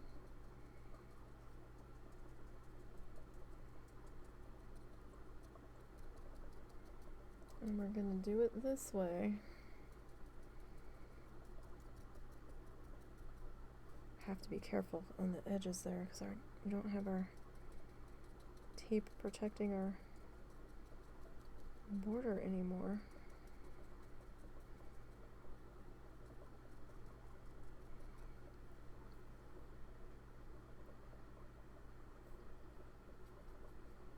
Oh, you know what, let's rinse that real good. We'll grab some more yellow here.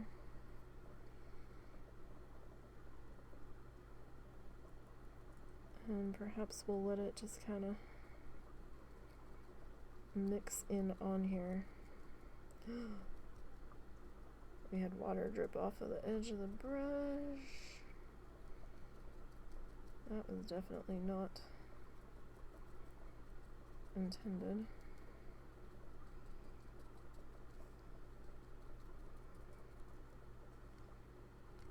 Did we?